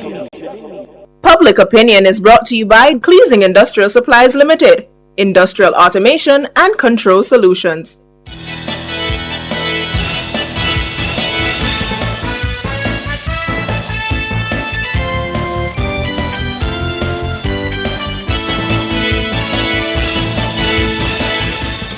Good evening, and welcome to Public Opinion. I'm Roby Ann Williams. A special good evening to our friends on our YouTube platform. It's a Friday evening. I don't know about you, but I'm feeling happy that it's a Friday. Yeah? And guess what? Tomorrow is Saturday. It's the weekend. Thank you guys so much for joining us here on Public Opinion this evening. We'll be discussing something that, we were talking about in Cover Story. We dive right into the heated debate surrounding GC Foster College's recent decision to bar male students with cornrows. Now, the student handbook at GC Foster, it stipulates that males should have no cornrows, no plaits, no twisting. The policy has sparked discussions on personal expression, cultural identity, and institutional regulations. So, in Public Opinion this evening, we're putting it to you, and it's a heated conversation I see in our YouTube chat. We're putting it to you. Do you agree with GC Foster barring male students with cornrows? I'll put that question to our Facebookers on our social media platform. John Donaldson is saying that is simply modified oppression for a people who went through so much. Those in authority use it as a whip to abuse power. Utter nonsense. Hairstyles distract nobody. It affects the grades in what way? That's a question there. Philip Jackson says, let's not talk like that. When you go to any institution of learning, you don't go there to live and start a family. You go for education, to better yourself. Just conform to the rules. Get your achievement, get out, and go live your own life. All right, let's see if we can get some more. John Donaldson is saying, again, that many people are being accused of... Okay, that's in relation to another matter, but we will look into it, John Donaldson. Maury McCarthy is saying hairstyle has nothing to do with learning. Leave the colonial thinking out of our society. Anthony Shakes is saying that anything Jamaicans want to do, let them do. He's saying that it's already a lawless country. Well, many would agree with you, but yes, and disagree as well. Michael Johnson is saying anything to bring decency, law, and order will be opposed and rejected. Shins for Life. If a person truly want to learn, hairstyle or any other styles will never prevent them from learning. The world has changed. Students used to go to school barefooted and short khaki pants. There's other lifestyle in school that need much more attention than a hairstyle, yet they hug it up and want us to accept it. Bever Baker is saying no, I don't agree. Natalie Winter is saying that here is here, let Jamaican grow up, or do you really mean here somewhere else on the human anatomy? Check me when you when you have grown up Jamaica. Okay.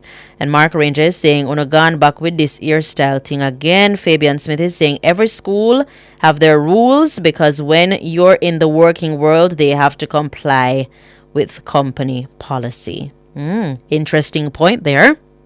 Andrew Freighter is questioning, aren't they adults? Kids in school are allowed it. So what's the retrograde step taken? Yeah. Wow. Michelle Bernard is saying no, and Rosalind Buck saying, here we go again, Jamaica. If you're just joining us, we're inside the court of public opinion. We're putting to you the question of this evening, for this evening. Do you agree with GC Foster barring male students with cornrows on our X platform? Andre Lawrence is giving us an epistle, but we can't take so much, Andre Lawrence, and we do appreciate your opinion. He's saying that he wholeheartedly agrees with these institutions that take a stand on grooming requirements as they play an important role in preparing students for the real world, especially when entering the workforce. Yeah? Let me see if I can get in a few more before I go to YouTube. Annie Strong is saying our ancestors were master braiders. Secret messages were often braided into their intricate designs. When we braid our hair, we honor their genius. How can an educational institution take issue with this? Andrew is saying some people need healing, and with that come peace, which they will in turn allow others to live their lives true to who they are. Wow, the patriotic is saying, no, I don't support it, not in this day and age. Anna is questioning, can a Caucasian student, mixed race, or Indian student wear long hair? asking for a friend. That don't make sense. It's not the here that's learning, and there are adults paying their money. Leave people here alone.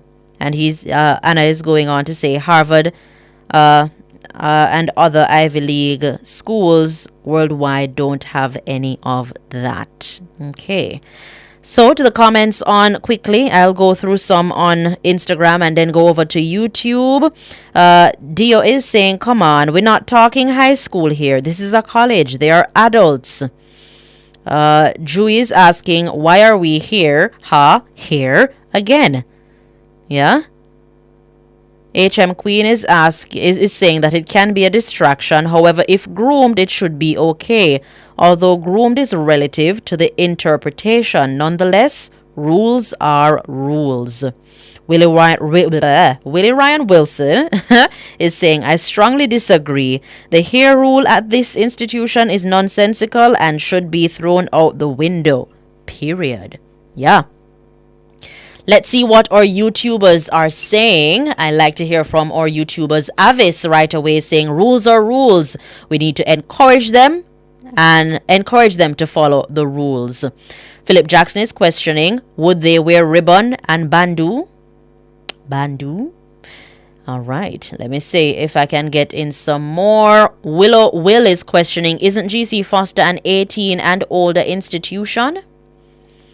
Wow, yeah. And Michael Wright is saying the teacher is a crazy guy and couldn't teach in the United States. He will get to tell him to teach. Okay, all right. Okay. Let me see if I can get in some more. Devon White here saying no one has any moral duty to obey unjust and discriminatory rule. Yeah.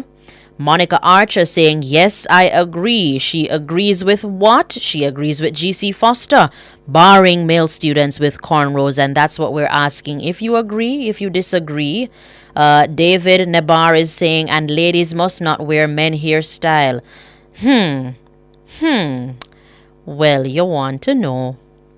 I don't know. I like the cutting of the hair still, so. Okay. Vivine, or is that Vivinen Howell saying slavery done long time. Yeah. Furtis Bartley, I see your comment. Wayne Castley saying I fully agree and endorse GC Foster College stance. Yeah. David Nebar also agrees. Keep It Real is asking, what cornrows for men got to do with Africa? Okay. Melvin Brown says they will soon start to wear okay. All right. Okay. Godfrey Smith says more hair. And you're putting a scissors emoji right there. Okay. Let me see if I can get in some more. Kirk says the school makes the rules and you go to school. Cornrow and plaits are reserved for women. So I don't make mistakes.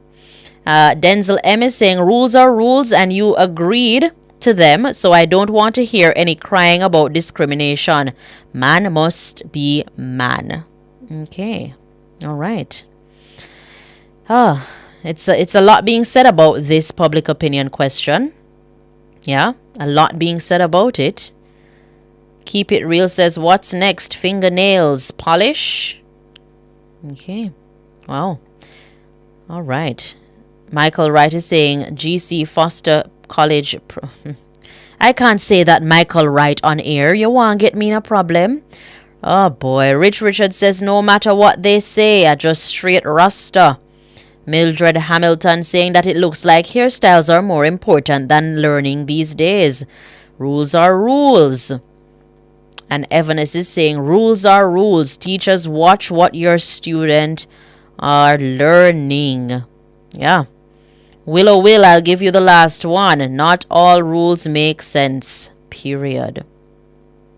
And why not? Let's throw one more in. Papa is saying, let's forget about cornrow or no cornrow. Let's focus on the rules. Rules says no cornrow, and that's it.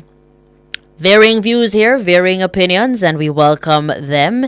It's the court of public opinion where you say, what you want to say. You can either agree or disagree with our public opinion question. Thank you guys so much for participating in this evening's public opinion. That's all the time we have. The business report is up next.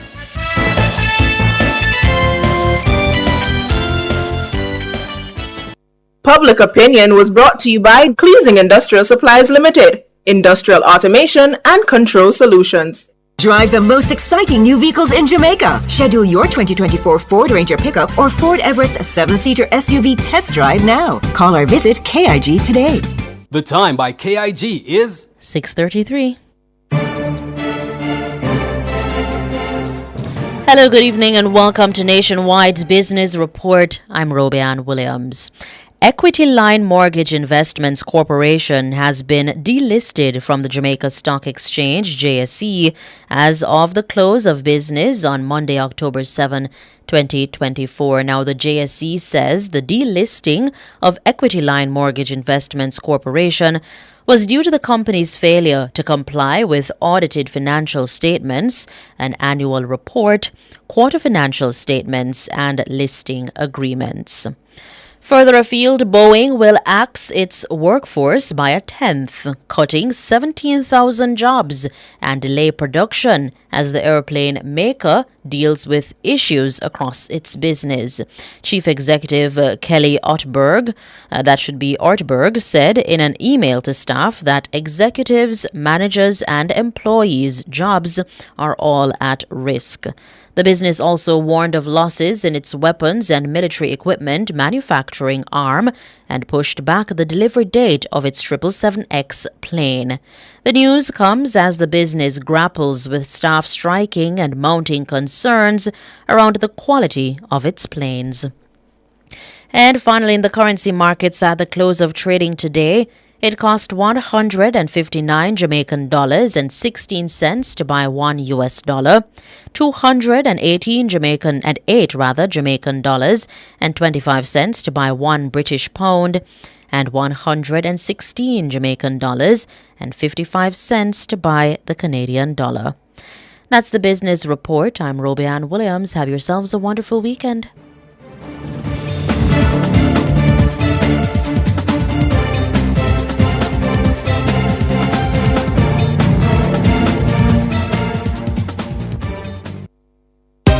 Cleasing Industrial Supplies Limited are authorized distributors of international brands ABB, Omron, STC, Festo, and Thomas & Betts. They supply programmable logic controllers, photoelectric and proximity sensors, contactors and soft starters, power supplies, variable frequency drives, and much more. Visit them at 24 Dunrobin Avenue, Kingston, or shop 32 Overton Plaza, 46 Union Street, Montego Bay, or visit their website cleasling.net. Cleasing Industrial Supplies for all your industrial automation and control solutions.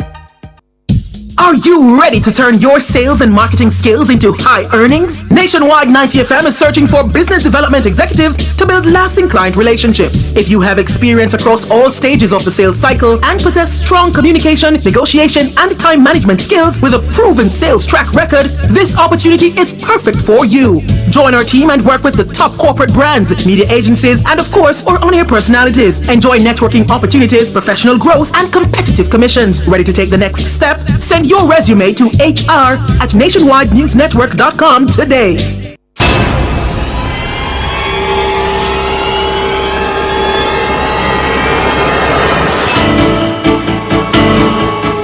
If it's in the public's interest, it's the nation's business during Nationwide at 5. The nation's business is...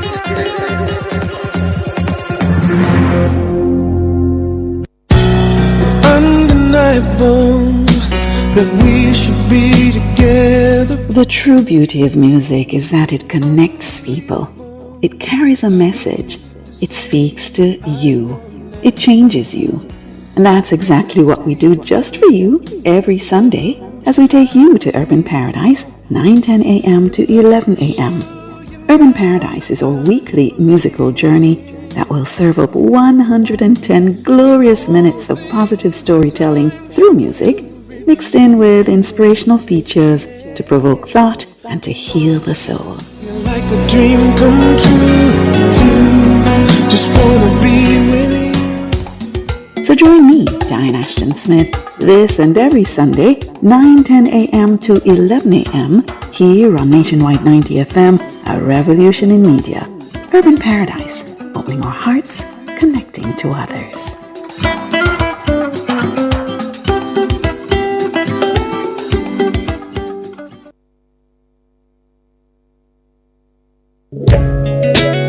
Do you have a consumer-related issue? Want to learn more about matters concerning you as a consumer? Well, keep it locked to Nationwide 90 FM for the Consumer Hour with me, Nora Gay Banton. Weekdays from 9 to 10 a.m. For all your consumer-centric matters, stay tuned to the Consumer Hour on Nationwide 90 FM, a revolution in media. Nation's Business is brought to you by BH Paints. Paint it, love it with BH Paints.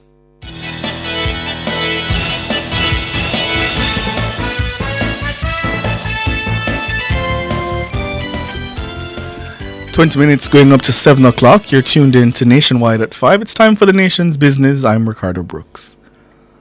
And my name is Sanjay Lewis, member of the JLP's Communication Task Force. Marlon Morgan is calling for Mandeville Mayor Donovan Mitchell to resign over a comment he made that seemed to support unexplained wealth. Morgan made the call while speaking on Cliff Hughes Online with Tyrone Reed on Friday. Nora Gay Banton reports. Mayor Mitchell made the comment while responding to a councillor during Thursday's sitting of the Manchester Municipal Corporation. We know, Mr. Chairman, we know if you visit and pass, you can see some of the activities, washing all them boat with Hennessy and all those things. Nothing is that wrong with that. Mr. Chairman, because there is nothing wrong with unexplained wealth. Sit down. The comment has drawn condemnation from the JLP's Marlon Morgan. I was flabbergasted last evening when I heard Nationwide's newscast, and indeed that clip, the very clip that you were playing and played earlier, where Mayor Donovan Mitchell essentially gives support or succor in terms of his utterance to the very issue that is creating a decline and loss of life in Mandeville as a space. He says the comment should result in the mayor being removed from his role. We have heard from the horse's mouth in as much as we heard from Dennis Meadows in that tape which saw his undoing as the PNP standard bearer in North Trelawney. It cannot be that lives are being lost in Mandeville, lives are being lost across Jamaica on the back of this deleterious and harmful practice called lottery scamming. And persons are essentially giving tacit or open support to this activity in terms of signaling that there's nothing wrong, as it were, with unexplained wealth. It's absolutely untenable. Donovan Mitchell has to go as PNP standard bearer in Manchester Central. He has to go as mayor of Mandeville. He has to go as chairman of the Manchester Municipal Corporation. Nationwide News had reached out to Mayor Mitchell for an explanation regarding his comment.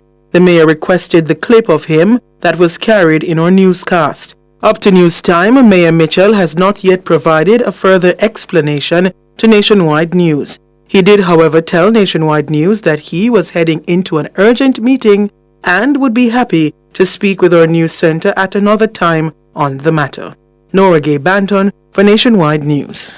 Thanks, Nora. With us now to discuss member of the JLP's Communication Task Force, Marlon Morgan, co-chair of the Advocates Network, Dr. Anna Perkins. Marlon, Dr. Perkins, good evening. Good evening. Thank you for having me. Marlon. Good evening, Anna. Good evening, gentlemen. All right. So let me start with you, Dr. Perkins. Your reaction to what you heard from the mayor?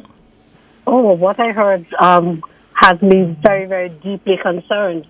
I'm concerned that a mayor, someone who has been elected to serve the Jamaican people, is not seized of the gravity of our situation in this country having to do with crime and corruption, and that he seems to be giving very public support to what is obviously corruption and illegality, recognizing that when we think about unexplained wealth, we're not talking about wealth that is coming through inheritance or wealth that's coming through your hard work, but what is implied in unexplained wealth is that it would have been obtained by some form of criminality or corruption. So it's absolutely concerning.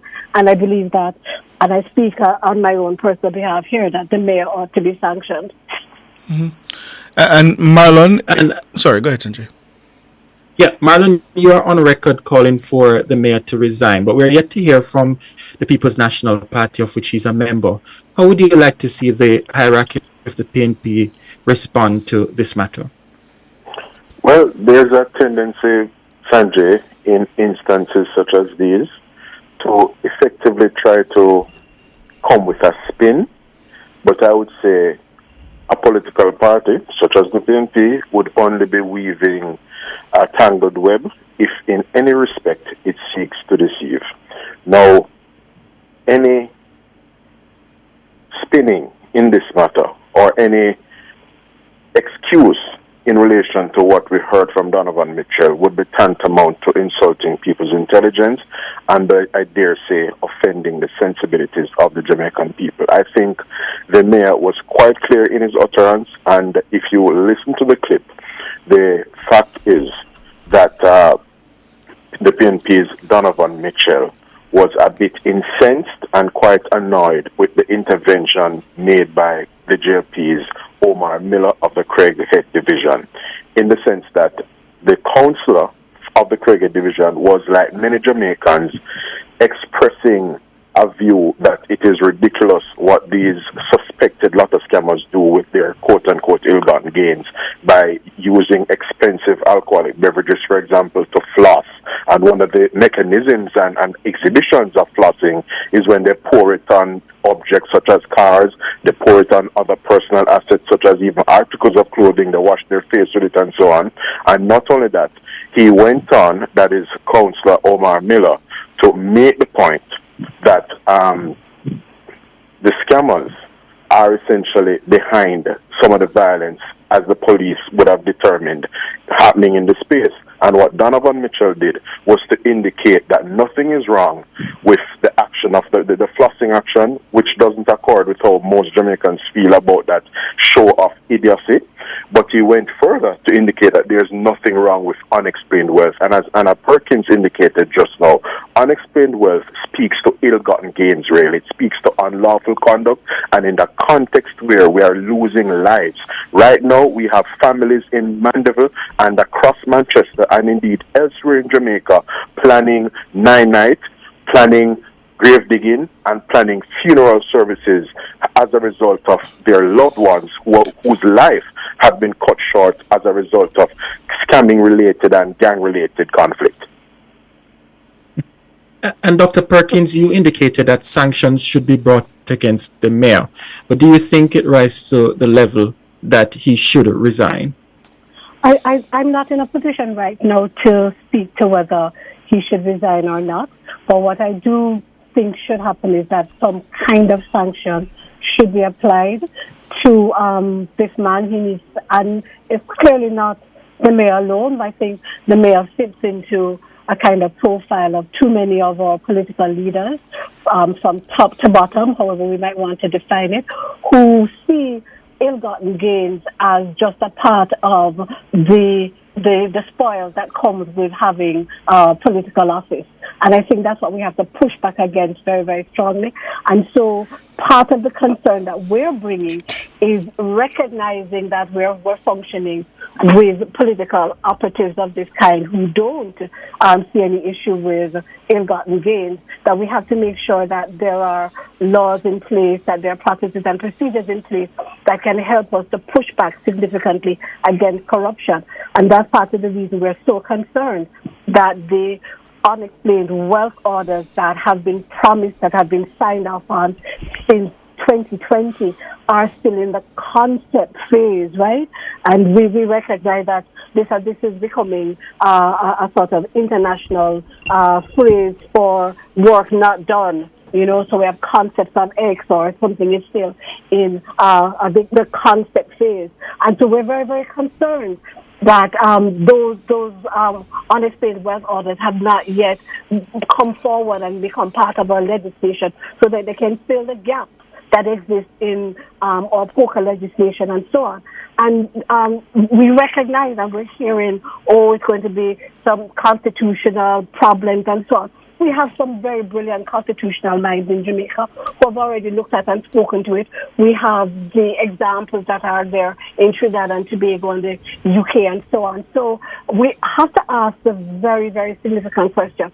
Why can't we ride and whistle at the same time? Why is this not a priority at the moment? Why is it taking a backseat? And it can't be a good look. It can't be a good look hearing from Mayor Mitchell. It can't be a good look hearing and seeing what has been happening with regards to our Integrity Commission and the certification of the declarations of our head of government. So see why all of these things are joined up together and of concern to us. And let me ask you, Anna Perkins, because I have a fear that politics in Jamaica is becoming very, very permissive. Yeah? It's almost as if now anything goes. Is my fear overblown? That politics has become permissive, anything goes? Yes. Become permissive is permissive.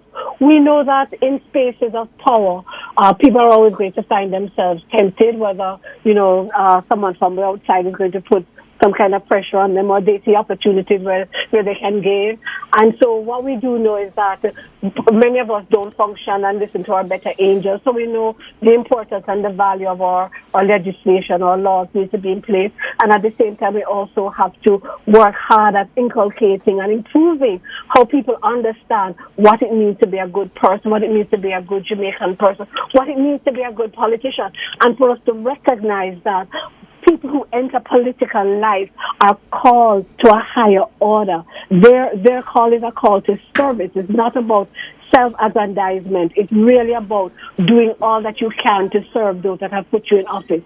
So become permissive. I don't know if it's become permissive, but certainly the temptations continue to be there, and we have to do what needs to be done in order to ensure that we protect the Jamaican people, because we know when Jamaicans in leadership given to crime and criminality, who do we know will be disadvantaged? It will always be the ordinary Jamaican person. It's the Jamaican person that will no longer trust the state, the Jamaican person that say a politician a thief and therefore they're not going to engage in our voting process, which for us ought to be a sacred duty given our history and knowing where we're coming from. So I don't know if permissive is what we need to be worried about. What we need to be worried about is that our legislative framework and our ethical framework ought to be working together in tandem, and we need to do all that we can to ensure that is happening. As an actor in this space, Marlon Morgan, do you worry that the standards are just being eroded and we're getting to a place now where everything goes?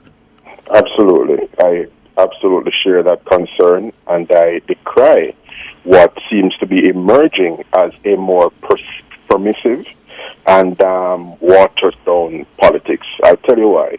Perhaps you should have pointed Anna Perkins to the events of 3 or so Sundays ago, where we saw a degree of political gimmickry with the parading of certain actors in a space. Certain actors. I'd like to not be interrupted. I prefer to not be interrupted, please. I'll give you your time.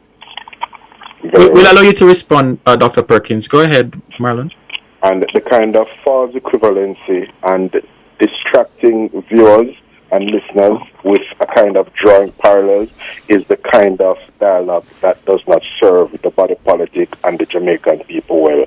I'm speaking of, for example, members of a state agency going into a space in Maroon territory, and they were allegedly held against their will. And we know of a particular individual who is closely associated with developments down in that space. We know of another individual who is essentially a public deviant who mowed down the toll booth of a particular toll plaza some months ago, making a mockery, as it were, of law and order in Jamaica. And he was among the people featuring at a particular political party conference. So just to respond to that question, it is in fact concerning. And just to come back to a point Anna Perkins made earlier, the truth is that Jamaica is in a better place today in terms of the suite of legislation and the institutions that serve to hold authorities, including our politicians, to account. I speak of the Integrity Commission. I also speak of the capacity building efforts that the government has undertaken with respect to corporate governance training. I also speak of the reform of public body boards. Anna Perkins and myself both serve on a particular committee. I serve on the board of the National Council on Technical and Vocational Education and Training. Anna Perkins serves on the Quality Assurance Committee along with myself, and we are very seized of the reforms that have been made through the Ministry of Finance in terms of not just the database that has been developed to usher in more fit-for-purpose persons on boards, but also to align skill sets of individuals with the areas of need of these public bodies. So we are in a much better place as we speak today, yes, and we have seen, at least on the part of the JLP, holding people to account. Whenever there have been credible allegations of corruption, the Prime Minister has acted, ministers of government has been sacked, and the same cannot be said about our political opponents, where oftentimes the excuse of youthful exuberance or some other convenient and expedient excuse is brought into the discourse. I want to go back to the initial answer you gave me, Marlon, because you cited examples related to the People's National Party. Certainly you're not suggesting that the kind of permissiveness that we're seeing is contained or confined to the People's National Party. Well, I like to think of myself as being among a group of persons and being affiliated with an institution, that being the Jamaica Labour Party, that is frank, candid, seeks to introspect, appreciates critique, welcomes constructive criticism, and seeks to do better. And so if public... So you accept that the JLP has had a part to play in it? Let me just make the point that I'm making. If it is that commentators like yourself as a journalist, Ricardo, and indeed public affairs commentators like Anna can cite an example of quote-unquote permissive or indulging conduct on the part of the JLP, I will be the first to internalize the matter, treat with it in a frank way, and say, indeed, we could have and ought to do better in this particular respect. And I give you an example. Earlier this week, we saw a particular video making the rounds on social media. Now, as far as I'm aware, the JLP did not direct the creation and dissemination of that video. The JLP had no part and parcel in that video. We have to appreciate that social media is an accessible and ubiquitous space, and persons will by all means put together content to advance a cause or an agenda with which they identify. But that doesn't mean that it was the formal or JLP officialdom that sanctioned or otherwise gave succor to that. And it is for that reason, ladies and gentlemen, that our information minister denounced that video that sought to essentially attack members of a particular media house. But only when she was questioned. Only when she was questioned on it. She was prompted. She was prompted. I will indicate something to you then, gentlemen, because something you may not be seized of. Prior to that press release by the Press Association of Jamaica Monday evening, the JLP and the PAJ had previously scheduled a meeting that was to have happened this past Tuesday. Yes, so there's a team from the JLP led by Information Minister Dana Morris Dixon that would have attended upon a meeting with the Press Association of Jamaica. And I believe as members, perhaps you, Ricardo, are a member of the PAJ, I think you can canvass your President, Dashan Hendricks, and other persons as to the outcome of that particular interface. But even prior to the PAJ's press release and that incident that we saw earlier this week with that social media video that went viral, that reprehensible video that went viral, might I say, there was that planned engagement, because we recognize in the JLP that press freedom and the work of the media enhances our democracy, and it is a critical feature of our democratic system of governance. Dr. Perkins, you wanted to respond? Yeah, I heard Marlon use terms like false equivalency, and he talks about aligning with a political party that is all about transparency and upholding the law and so on. I go back to the statement that I made before, and, Marlon knows that, yes, we sit in spaces together and we hold each other in very high regard, and that he stands as a spokesman from a political space, and I stand as an advocate from another space. So when Marlon talks about constructive criticism and taking it on board, and says that after trying to dismiss the concern that I put on the table around the fact that the leader of our government is functioning in a space where he seems to be flaunting the very laws that have been put in place to protect us against corruption and so on, and that the fact that the government has not only slow walked, but they have effectively stalled the putting in place unexplained wealth orders and so on, I think will always be a source of concern for us. I'm not going to. But is that fair? Is that fair, Dr. Perkins? In a situation where the security minister has said there are constitutional concerns, constitutional hurdles that must be overcome, and we saw a similar situation, for example, in Canada, where those concerns were also raised regarding their unexplained wealth order. So is it an unreasonable thing for him to say, we're not yet there because we have to first make sure that we nail it down? It's almost been 5 years for us not to be there yet, when we have the kind of constitutional legal minds and firepower that we have in Jamaica, where we have the various kind of best practice and examples that are in other jurisdictions that we can learn from. And there's a recognition that those wealth orders can be used as evidentiary processes. It's about putting the right processes in place to have it happen. It shouldn't be at a standstill where it's just at the stage of a concept and not even have been fleshed out. It really does lead us to some huge concerns. It leads us to huge concerns when you tie that back with the issues that are on the table with the IC right now, and how there seem to be efforts and moves afoot to try to undermine the work of the IC and the work of the commissioners and so on. And it's almost as if what the IC has put in place can only apply to lesser mortals and not to those that are in leadership in the Jamaican society. Part of what we hold to is the fact that as leaders of our political directorate, they have to answer to a higher calling. They have to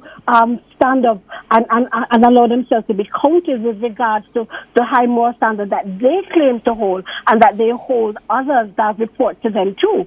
So the concern remains the same. We're out of time. What do you constitute? We're actually out of time, but go ahead, Sanjay. No, I just wanted to follow up, Dr. Perkins, because you made mention of efforts afoot to undermine the Integrity Commission, and I'm saying, what efforts are there, do you see, that you would indicate that individuals are undermining the Integrity Commission? Well, we certainly are seeing some actions where they're the desire to remove or to reduce the efficacy of the IC with regards to how reports are dealt with, attempts to force the IC to close off on reports when the IC has not finished investigating. Not only attempts, but also to that the IC's power to request information can be ignored, and so on, so that it can't work effectively. You see where I'm going with that? Marlon, for what it's worth, gentlemen, I know we're out of time, but for what it's worth, the Prime Minister's pursuit of judicial review is a lawful one. It is permissible in the courts of Jamaica. He, like any other citizen of Jamaica, has certain rights, and he's acting on those rights. And just to reiterate the call, Donovan Mitchell's position is untenable. As mayor, he needs to resign, and if not, he needs to be compelled to step away by the PNP, in as much as we saw them do the same with Dennis Meadows of North Trelawney at the time. Marlon Morgan. These sanctions need to be applied. There's no doubt. Is absolutely concerning. Is a member of the JLP's Communication Task Force, and Dr. Anna Perkins is co-chair of the Advocates Network. I always enjoy hearing perspectives from these two public commentators. Thank you both so much. Really appreciate it. Thank you. Thank you. All the best, gentlemen. All the best, Anna. All the best. All right. It's 2 minutes after 7. We're going to go to the break. After the break, your time. You know the numbers, 630-937-124, 618-8255. Come talk to us.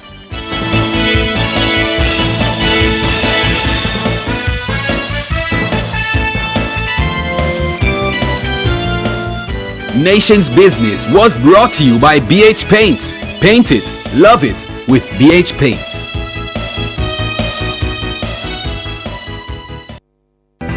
Choose your life insurance coverage, apply, and pay online. Live the e-life with Sagicor Life. The time by Sagicor Life is still 2 minutes after 7. Imagine opening a bank account without ever leaving your home. Well, at CIBC Caribbean, we've changed the game. Open a new CIBC savings or checking account completely online using your computer or phone, anywhere, anytime. No need to visit the bank, no waiting in line. Just apply, verify, and sign your documents, all online. It's secure, seamless, and 100% digital. Open your new CIBC account by applying online today. For all your electrical needs, visit ABC Electrical Sales. They stock a wide variety of electrical supplies including plugs, switches, panel boards and conduits, plus energy-saving fixtures. ABC Electrical Sales stocks brands like GE, Siemens, Philips, Cutler Hammer and Allen Bradley. They also offer free island-wide delivery just to suit your needs. Visit them at Shop 8, Hagley Park Plaza, Kingston 10 or call 876-754-3714-5 or 876-754-3825-8. ABC Electrical Sales for a better choice in the electrical business. Looking to add a touch of elegance to your room? The Lighting World by Fosrich is having a massive lighting blowout sale. Get your wall lamps, chandeliers, ceiling lamps, fans, and more at amazingly low prices. Sale begins Sunday, September 29 with up to 50% off selected items. It's the Fosrich Lighting Blowout Sale, September 29. Shop and save only at Fosrich. Open Sundays. National Debaters Week 2024 is here. Under our theme, Hear Me Roar. Rise, organize, articulate, reason. For October 13 to 19. Join us for the National Church Service at Ocherius Methodist on October 30. Then it's your debate invitationals. Zone A on October 14, Zone B on the 15th, and Zone C on the 16th. On October 17, the J Debate Leadership Summit at Church Teachers College. The week culminates with a sumptuous serving of talent at the Jade Paper Pot and Pageant, October 19th. Visit myj.org for more info.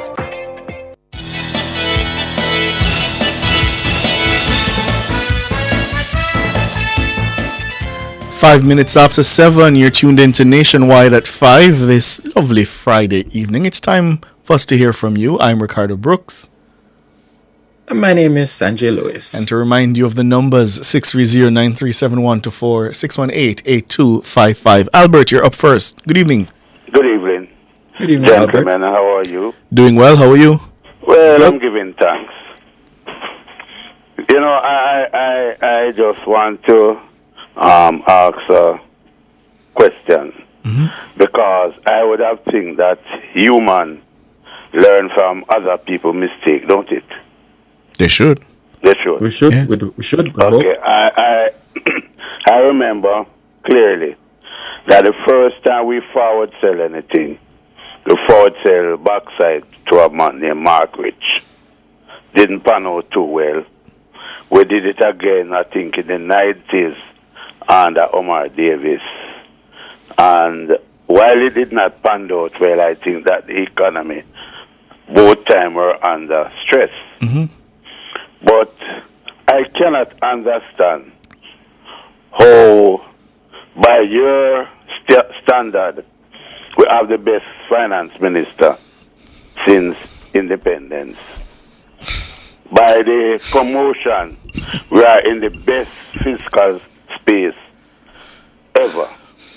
But we are now forward collecting 12 years money from Norman Manley and giving away a lot of it.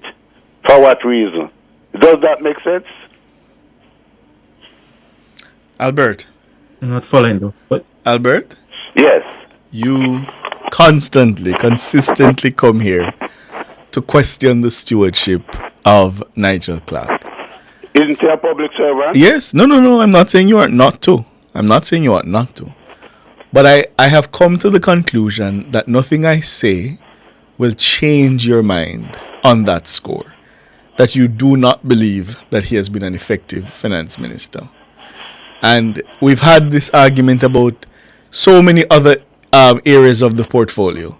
So I don't think tonight I'm going to be able to change your mind. So is there something else you want to discuss? It's not about changing my mind. I just asked your opinion whether or not at this time you think it's germane, based on the situation of our economy, to forward collect 12 years in advance of Norman Manley. It's not about changing my mind. I'm just asking your opinion. I've stated my opinion. You know, insofar as all I've read about the transaction and the deal, from those who know better than I do, I'm satisfied that it is in order. That's a good deal. Yes. So, tell me why Peter Espute, Peter Espute raises a concern, which I agree with. The question that we should ask is how the money will be used and whether it will be used to the benefit of the country and not just squandered. And that I agree with. Said X amount of it is for consumption. If it had gone to fix up our education institution or our health situation, then I know that we're making our people better. But my recollection is that the minister said a substantial portion would be used to fund Spark. Did I mishear him? I thought that's what I heard him say. And I did not have any problem with that. The only problem that I have with that, Sparks was announced from last year. Am I correct? Yes.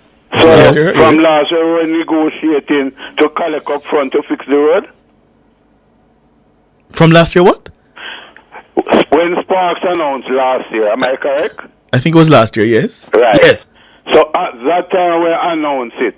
We didn't know where the money was coming from. At that time we were negotiating to collect it. Well, no, I don't think that's fair. Remember, there have been intervening incidents. For example, most notably, a hurricane. So there was some amount of rebalancing that had to happen. And I don't think that's unreasonable, Albert. I didn't say it's unreasonable. I just asked a question. Yeah, but the question presupposes or it suggested that there was something wrong with it. Or there was no plan in place. Or that there was no plan in place, right? No, I would say something wrong. If you make an announcement for something, I don't know where the finance is coming from. No, but that's exactly what Ricardo answered the question, though. Right, the premise of that may be incorrect because I don't know that it was a situation where they didn't know where the money was coming from. I'm saying that some amount of rebalancing has happened since that announcement was made. So tell me, do you agree that you draw down and you give back people $20,000 out of the money that you have not earned as yet? You agree to that? You're talking about the reverse income tax threshold? Yes, that come from that same money. Did he say that was coming from that? I didn't hear that. Okay, I didn't hear that part, so I can't comment on that. I think it's something like $10 or $12 billion out of it going to go to the reverse tax credit. Tax credit. Okay, I didn't hear that part, so I'll have to listen back. And that is the part that I'm most concerned about. Because I say all of that is for consumption. And you are consuming what you have not earned. But I thought you said you wanted it to be used to the benefit of the Jamaican people. Isn't that what you said? Let me ask a question. No, answer my question first. Isn't that what you said? Answer the question. Yes, I said. So isn't the reverse tax credit a benefit? It was for health, education. I have no problem. I do have no problem with the road. Oh, but you have a problem with it being consumption. Oh, I see. Okay, all right. But you have a problem with the money going back in the pockets of the Jamaican people for pure consumption. He says. Yes. What you don't earn. Okay. All right. Anything else on your mind, Albert? No, sir. Okay. All right, my brother. Thanks for the call. Carl, good evening. Evening, Ricardo. Hey, a long time, yeah, Alberta argue about Nigeria clock in Los Angeles. No. From I was at that other station, Ricardo. It's the same thing. Tell Albert to go jump in pants. Carl. All right. Anyhow, when Omar Davis did go for Meadowbrook and say run with it, he didn't know where the money did all come from to fix the budget. No. Take that, Albert. All right. Question I want to ask you tonight. Hello? Mm-hmm. Yeah, listening, yes. Yeah, man, we're hearing you. Go ahead. Yeah. Golden say, him interview all of his ministers, them. And all of them tell him, say, none of them is not being investigated by the Integrity Commission. For illicit enrichment. Mm-hmm. What come this evening? One is to be No, man, charged. but that's not illicit. Not for illicit But that's not enrichment. illicit enrichment. Okay. But one of them was being investigated, so how Goldie never know about that? Well, I don't know if that's a fair conclusion because my recollection of the story is that the charge is in relation to not filing statutory declarations. On time. So I don't know if that... On time. You know... Well, maybe we'll wait till next week then. Yes. Well, we'll wait till next week? Sure. Okay. The first person for Manchester, that is the mayor, no, sir? To be a For mayor. yes, for the parish, yes, the mayor. For the parish. Yes. And last night, if you notice, I didn't bother to call. When I heard the news 5 o'clock yesterday, it takes me a lot of time to really think about what I heard. Because that enrichment argument that the mayor said up there Thursday, that's what Golding been going around Jamaica, him and Dayton Campbell, concerning the Prime Minister, also. Unexplained. The enrichment argument. Fair. Okay, unexplained well. And, All right. right. Yeah. And to hear a mayor say him nothing wrong with it. Where is Golding tonight? Yes, I agree with you that the leadership, either the statement needs to be clarified and explained properly. Nothing is there to be clarified. Well, I'm giving the benefit of the doubt, and if it cannot be clarified, then I agree with you that sanctions should be applied. It is completely unacceptable. Tyrone, where Ricardo. is Golding? Tyrone. Ricardo. Ricardo. Yes. Where is Golding tonight? That's the question I need to ask. Where is Golding? And your name was around Jamaica United, say all demonstration organized all both. Where is Golding tonight? With a mayor could use a word like that. And then start around upon dung hole there to the nationwide and hunt him down Tyrone. Where is Golding tonight? I would agree with you, Carl. I'm a little surprised that the mayor is yet to send a release, and also the hierarchy of the PNP. They have been very silent on the matter. We should also tell the listeners that we have not yet heard back from the mayor. He did promise You won't hear back from him. that he would get back to us. Neither him nor the Gentech. It is embarrassing now. But the question we need to ask, where is Golding tonight? Because remember saying that was the story that I sing for 3 full years. And to hear the mayor come out and say that this is, I just said to you, last night, this I never bother call. Also, my people on social media, 11 o'clock classes, when my friend on social media call me, ask me if me alright, kind of hear me. And I said, no, there is something that me I say up in Manchester where have me really consider about. Where is the human rights them tonight? From Thursday, said that from morning it been going on. Where is the human rights? Didn't you hear Dr. Perkins from the Advocates Network Dr. was on Perkins just spoke. now, yes, and she has called for sanctions. For sanction. Yes. So where is the rest where you as in hear anything about the JLP, everybody wanting to resign, want them to resign. Where is all of them tonight? On Thursday said no. Tonight, a Friday night after 7, no. Where is all of them? And the person with the book stop with is Golding. Where is Golding tonight? Where's the enrichment man when no office in nobody get themselves enriched? I must say no. It's Ricardo. You know the problem when we have with Mr. Holness, Dr. Andrew Holness documents, and I say no. And I say none of what them are investigating over is taxpayer money. Is in one business. In put up other people put up all of their money in Iceland and see them they continue overseas. But him put up the company them in Jamaica that somebody could be employed to eat a food out of him company in Jamaica. Those are questions I hear nobody ask now. Where is Golding tonight? And someone just sent a message, Ricardo and Carl, indicating that the PNP acted decisively with the Dennis Meadows case when he made a statement and he was, in essence, removed as the caretaker in Trelawney. And they're asking why is it that the same doesn't take place with the mayor of Mandeville? The question of the one here, ask the two journalists tonight. Where is the enrichment man Golden? Where is Golden tonight? That is the question we all need to ask. Where is Golden? The book stop, the opposition stop with Golden now. The book. Golden was the man we don't want to hear about nothing from a person.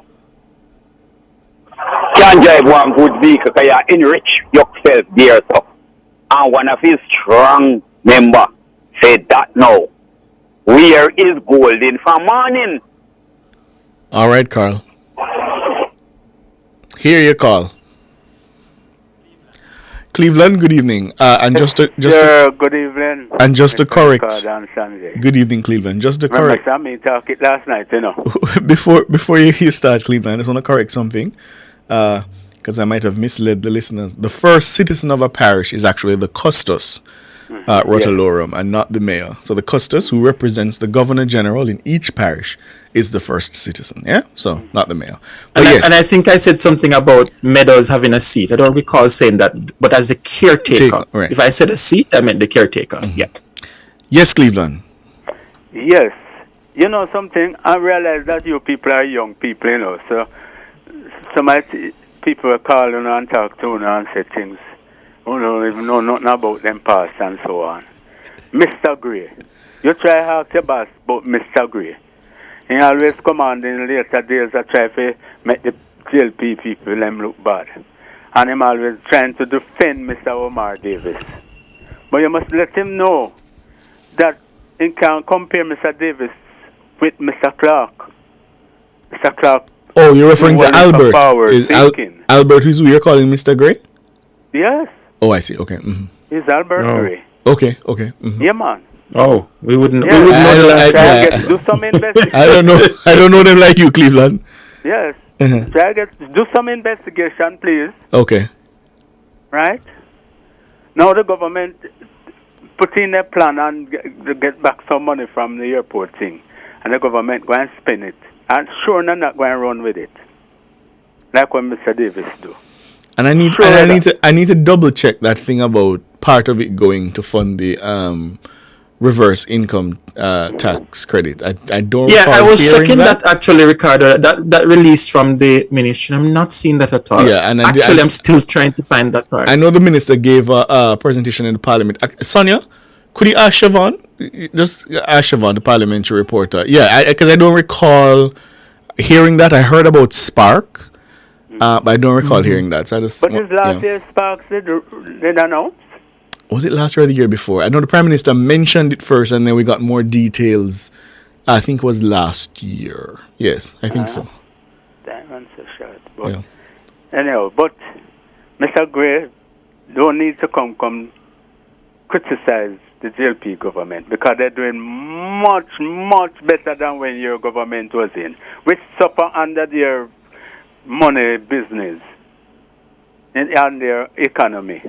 Suffer, especially we as government workers. I'll never stop talking about it. And then put on a lot of wage freeze until today. The man shop, I can't even buy a good food. You see, so I don't want to hear nothing from them. It's because they sit there and run the country to nothing. Some of these people, you see, some of these PMP people join into different groups and calling themselves all sorts of names. Yes, Miss Perkins going as if she independent, but a long time she on her too, Long time she on her.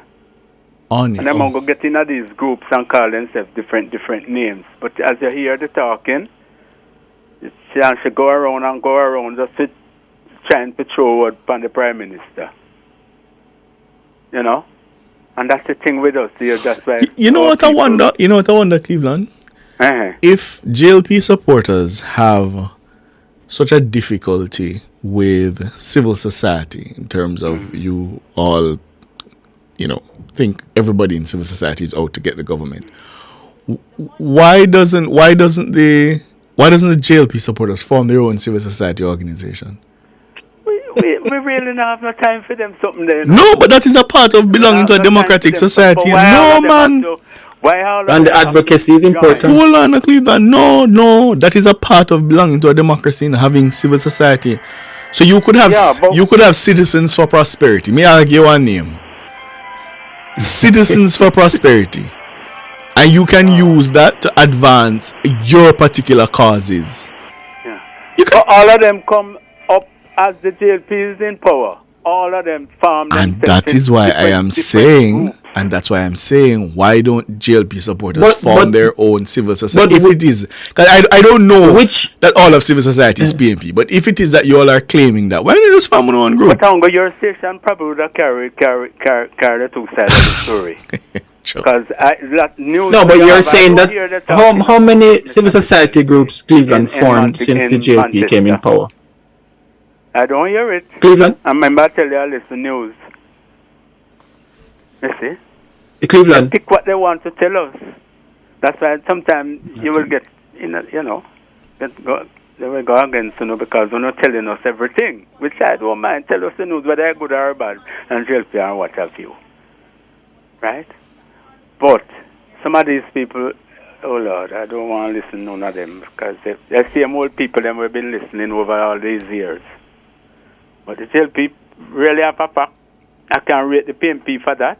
They have all of these different groups that form just to tear down the government. And they would never even admit, in spite of all them tearing down the government, then getting lot of benefits from whatever the government is doing for this country. But Cleveland, I have a question for you, right? Because the government, the JLP is in power, yeah? And the advocacy group, part of their thing is to advocate to the government. So if that is the case, it may seem as if they are trying to tear down the government, but they are trying to advocate on behalf of their organization and whatever interest that they have. So it may come across that way, but isn't it because the JLP is the government? Because I guess if the PNP becomes government, the PNP could possibly say the same thing. You won't see that. You won't see that. And as I tell you, me on a long time. How so? You won't see that. Because most of these people, if you check them out, they support the PNP and they would do everything. And it's not the first. It's been happening for years. I can go as far back as Dr. Gomes being at JFJ, and when PJ Patterson was Prime Minister, calling out on a number of things that the PNP government did. Well, so it's part of the advocacy. At the JLP, people them really support Miss Gomes to be around, but that they could be around. The PNP used to give them hell. But you're supporting my point now, Cleveland. The PNP used to give them hell, as you indicated, because they were of the belief that JFJ at that time was out for them. So you're supporting my point. People them who were doing it, who the people them were at the time. You don't tell them in these days they mustn't talk racialism. They used to do Miss Gomes that. And right now with these people, the PSOJ talking about the holiday to change, the emancipation and independence. You hear them, and there was a discussion Wednesday night, and they're actually telling you that they're not supposed to have no talk about these independence, and because they're the one who create the problem in it from the first place, When I hear them talking, and I say, but them end up having a white man as them leader. I don't understand it. What they're trying to tell us, we Jamaicans, make up their mind what they want. That's why I don't know. That's why our country are going having such a rough time sometimes. I don't know. And then you people to parade, come like you're afraid of them too. We know. It's a time for we put on our foot, man, and when I tell the JLP, them feel be like, no, dictator or anything. And many of the things them what's happening now, when people not obeying. If the two sides would just come together and agree on certain things, they're not forgetting COVID, how they treat the government. Right? Government is trying to do the right thing that a lot of us did for COVID. And there was the other side almost telling the people not to obey what is happening. And see that it's getting out of hand more than anything else now. All right, Cleveland. Okay. Robbie, good evening. Yeah, man, good evening, my boss. Yeah, man, long time for you come over that side and I can't see. I know, I think I talked to you one time. What's up, God? Yeah, man. You know, I said, though, the way the JLP losing grounds. It's just my little mathematics, you know. I'm not good like you, you know. See? So what you tell me? You don't think if the government is come around and say the people who are get 15,000 minimum wage, I'm going to give them a 20,000 pandemic pay a month time, more than give them people who own 3 million a tax rebate. But remember, you know, what what the reverse income tax is, you know. You have to be paying the income tax. Yeah, man, but me not say, when I say the government say, as long as they are paid, they will get it back. But when we are looking right, so the minimum wage is the bottom line of the people who are get 15 minimum wage away, you know, we can't have the money to that. Then they are going to try to touch that. That's the problem they have with the JLP government. They have to find some way, some means to touch the bottom line of the people who can work 15,000 and can't survive. But remember how it got to 15,000 in the first place. It was the JLP government that increased it. Yes, but it's still not enough. Oh, so you want them to just give 20 additional thousand? No, what I may say is that if you give those people at the bottom the 15,000, I think it would make a big difference in Jamaica. Want to give somebody that 1 3 million. No, but hold on, I'll make a reason that's out, Robbie. All right, okay, all right. Always reason with facts and all right. So make a reason that out. Yeah. So if a government was to give everybody who is earning minimum wage, everybody who earning minimum wage, you're saying give them the $20,000. Yeah.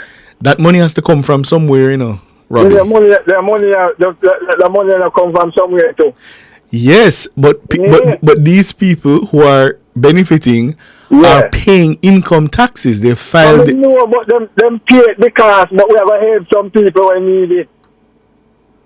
Right, and I'm saying to you, yes, I on the face of it, yeah, man, you want to help the people who need it, which is part of the reason why you got there was an increase in the minimum wage because the government recognizes but that's still not enough. You know that too. Yeah, man, but even so, even if you give them the one-off $20,000 thing, would that be enough? That now go? That's still man, you can't even try and give them a month time. Every month? Me don't know how. Me don't know the figure of the work. But that's what I'm saying to you, Robbie. That would be very, very expensive, my brother. Expensive? We can't afford that, Robbie. You'd have to probably have to raise taxes to be able to do something like that. Anyway, so you couldn't give them for the 1 month then, just like how you give them under 1.5 year then. Well, I suppose you could make the argument that you could give them for the 1 month, but again, how you pay for that? How you pay for that? Like, that's just like us taking taxpayers' money and just giving off a one-off payment. Some people who need it. You know, say me and you we have a disagreement. I'm not telling you about how the raise up. The salary. Yes, me remember that. But hold on, but reason with me again, Robbie. Remember, you know, there are other programs that government has that gives people money. PATH, for example, provides some assistance and that kind of a thing. But I never say, me not cut you. Yeah. I read you, you know. Yes, man. I told you in that category that you feel it is justified.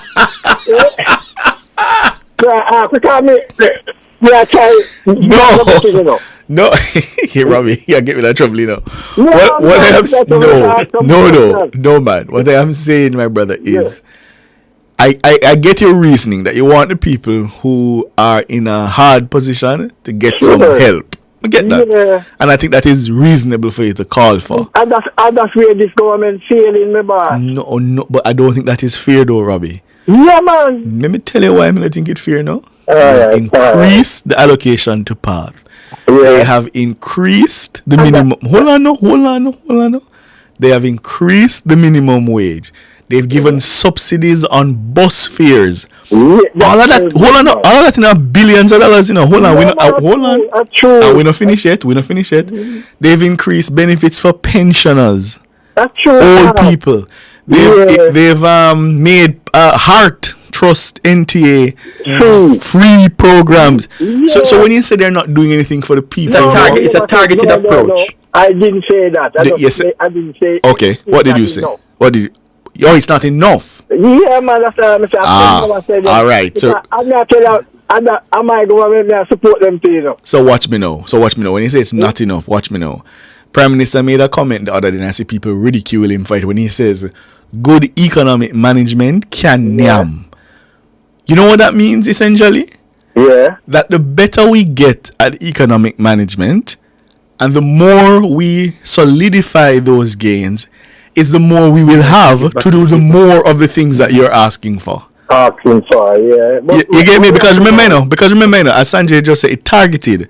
Yeah. But while it's targeted, you have to balance other things. Because you still have to build roads, you still have to build hospitals, you still have to pay the teacher, them, the nurses, the doctors. So you have to balance both of those things. Yeah, man, I realize it. I realize. I want them balance, which I think we are trying to balance, but it's not enough, man, for the lower class of the people. Okay. All right, you think it's not enough. I can't argue with you about it not being enough. Yeah. But I think you can agree with me though that you've seen them try to do something. Yeah, man, them trying. Okay. Ricardo. Yes. No. I just want to there's an item of breaking news coming from Michael Phillips, the MP, one of the MPs on the side of the People's National Party, and this is a release. He is indicating that based on media reports and calls from journalists, I understand that I am the subject of an Integrity Commission report that was sent to the Parliament but not yet been tabled. And he says, in the interest of openness, I wish to state that my 2022 statutory declaration was unfortunately late due to a delay in getting all the relevant documents. Shortly after the deadline, the documents were submitted, and I have since fully complied with all the requirements. He says, as a public servant, I take my responsibilities seriously, and while the statutory declaration was delayed, it is not connected with illicit enrichment. All my statutory declarations have been certified, and the late filing penalty of $250,000 has been paid. He says, I remain committed to serving my constituents and the people of Jamaica with integrity, transparency, and accountability. And that's a release from Michael Phillips, MP for Northwest Manchester.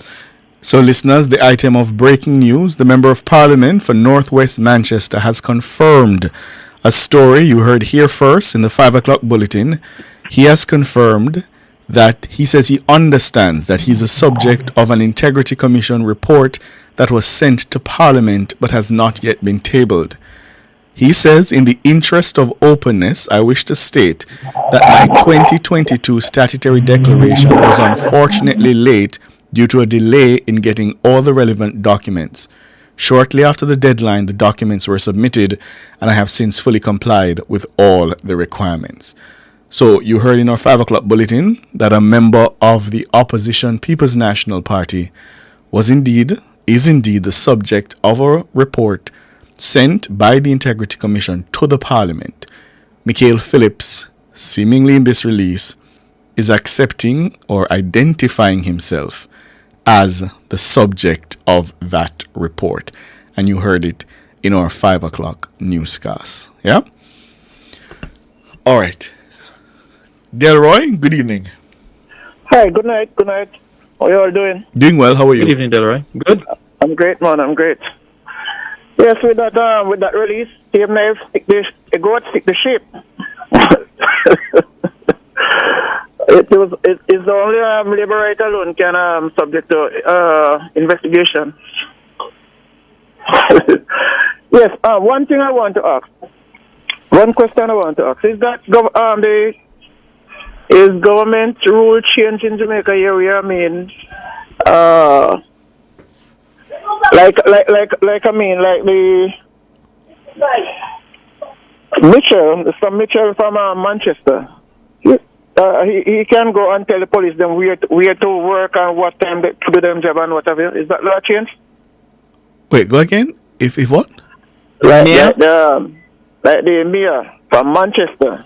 I listen, they have a curfew going on in Manchester where, I mean, it's something like about 44 people get murdered since start of the year, something like that. That's correct? Yes, I think that's what Rhoda Mike Crawford said, yes. Huh? Yes, I think that's what Rhoda Crawford said, yes. No, not Rhoda Crawford. That release was out before Rhoda Crawford. No, I'm saying, I'm telling you where I heard it. I heard it from her. Okay, good. But yes, it was yesterday where Mr. Mitchell came out and saying that the police them can do them curfew in the day and they don't do it in the day. They want to do it in the night, and he demanded question from the police. Them where do he get that kind of law? That he gonna tell the police when to have curfew from when they not to have. Where do we get that kind of law? There is no such law. It's a prerogative of the police. There's no law that exists. No. But if he demanded a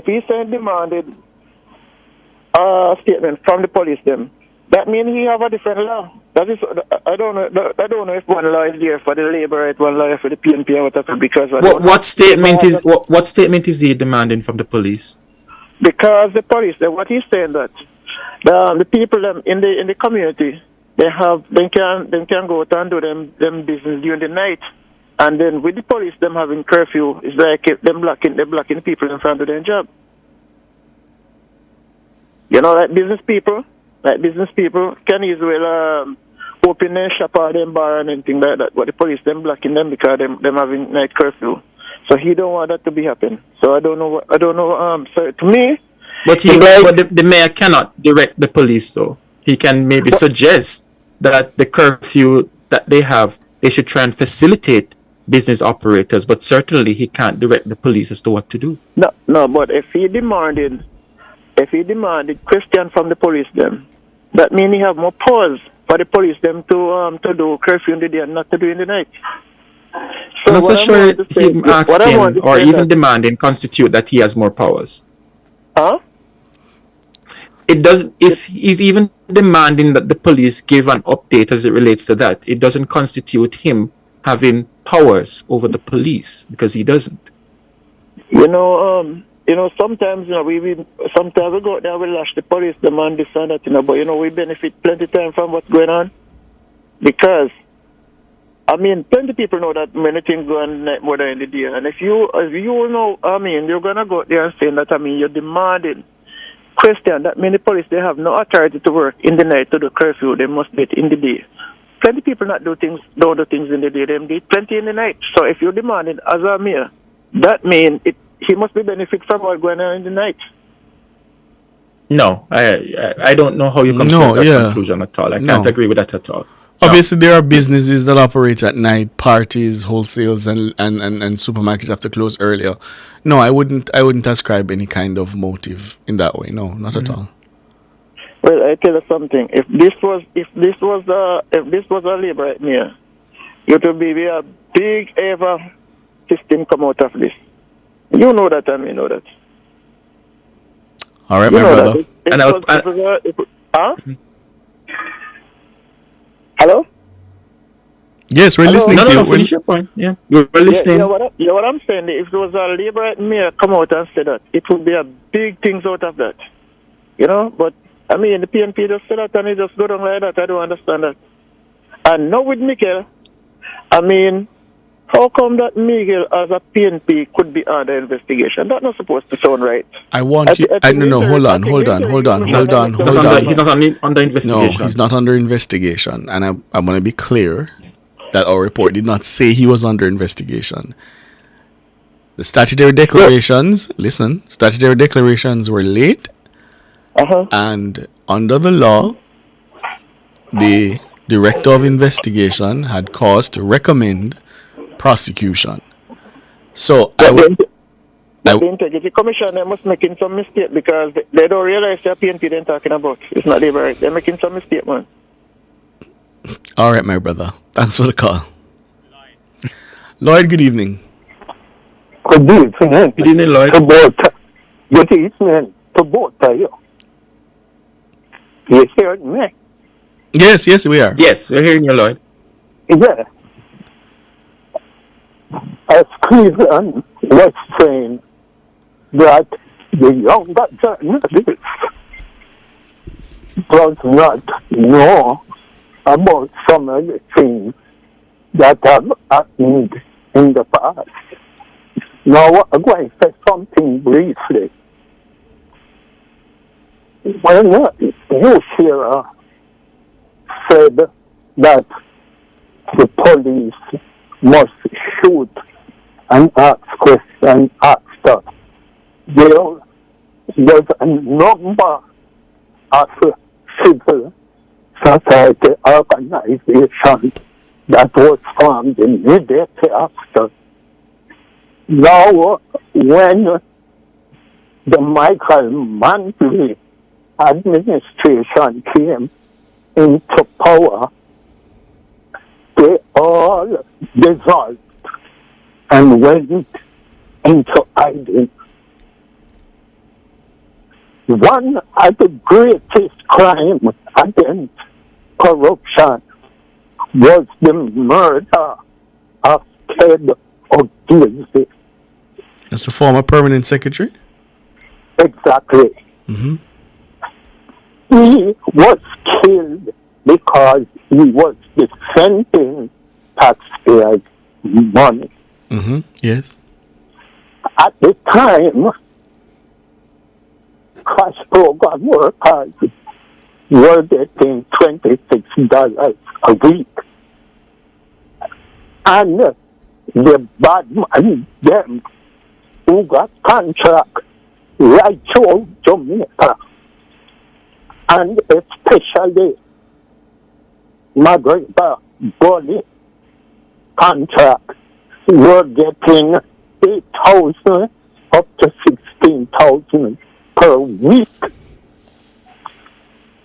Now, what happened was Ted Ogilvy must have gotten some kind of insight for him to leave his office, to go down to McGregor Bunny to make a check.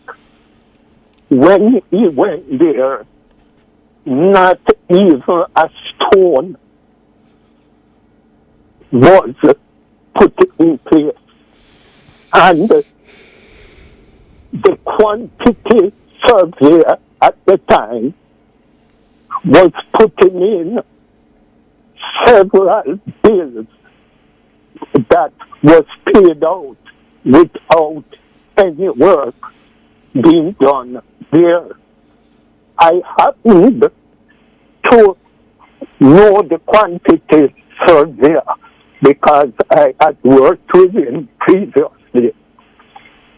And it was found out that not only McGregor for the contract, but several other contracts was handled in the same way.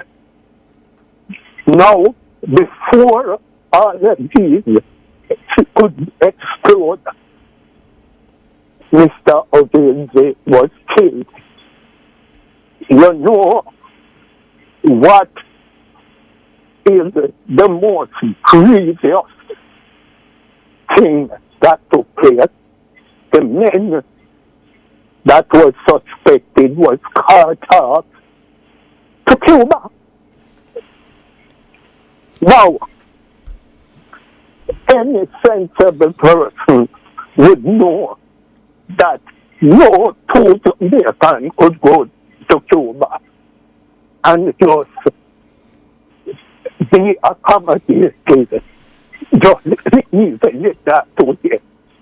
Protocol would have it that Castro would communicate with up to the head of the government in Jamaica for that to happen. Easy as A, B, C. Now, all these civil society organizations, the People SOG, the Civil Service Association, and more, never yet asked that this man should be nominated some kind of national honors. You know, sister, the society of the past and up to now don't care about corruption. They're only going to run out them vote.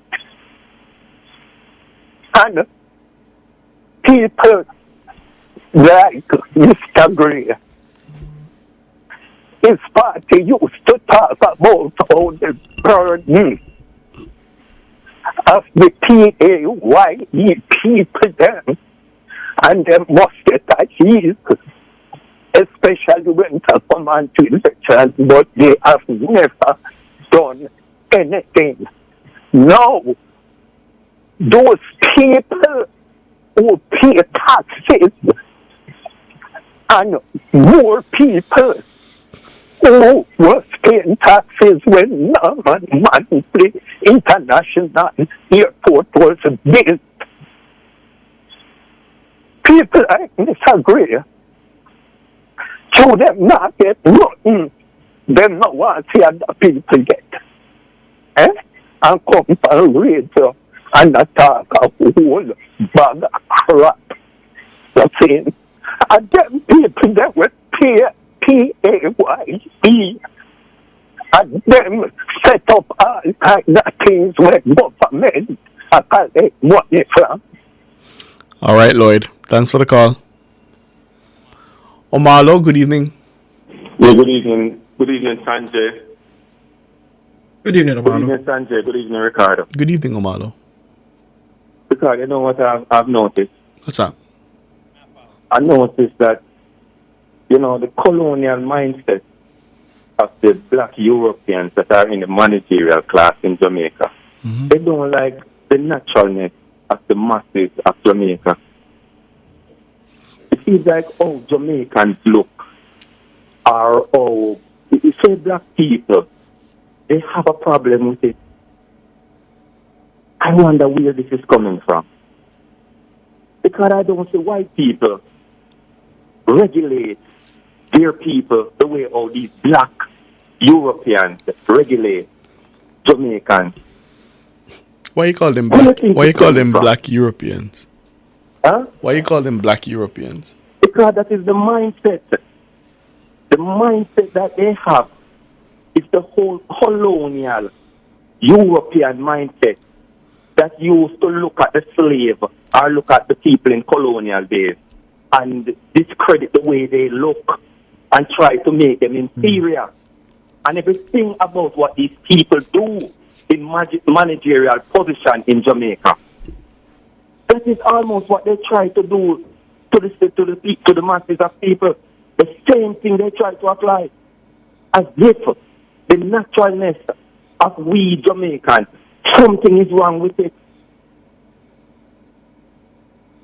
I don't see the Indians regulate their people like this. I don't see the Chinese do it. I don't see the white people do it. Why these black Europeans with this colonial mindset continue what the colonial rulers left and gone back to Europe? They now carry it on. Why? Why this mindset leave back here? Why is it still here? Why they continue to regulate how people look?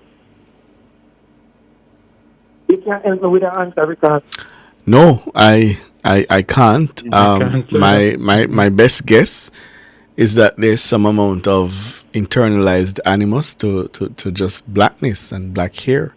But I don't have anything. You notice where they mostly attack? Where the Europeans mostly attack us. It was our ear. Always we nappy, we rub with this and that ear and all of these type of, and they keep attacking it. Why? Why our ear is such a problem to these black Europeans in the managerial class in Jamaica? Why? We want to know why our ear. What is, I have to go and study, you know what I'm going to study?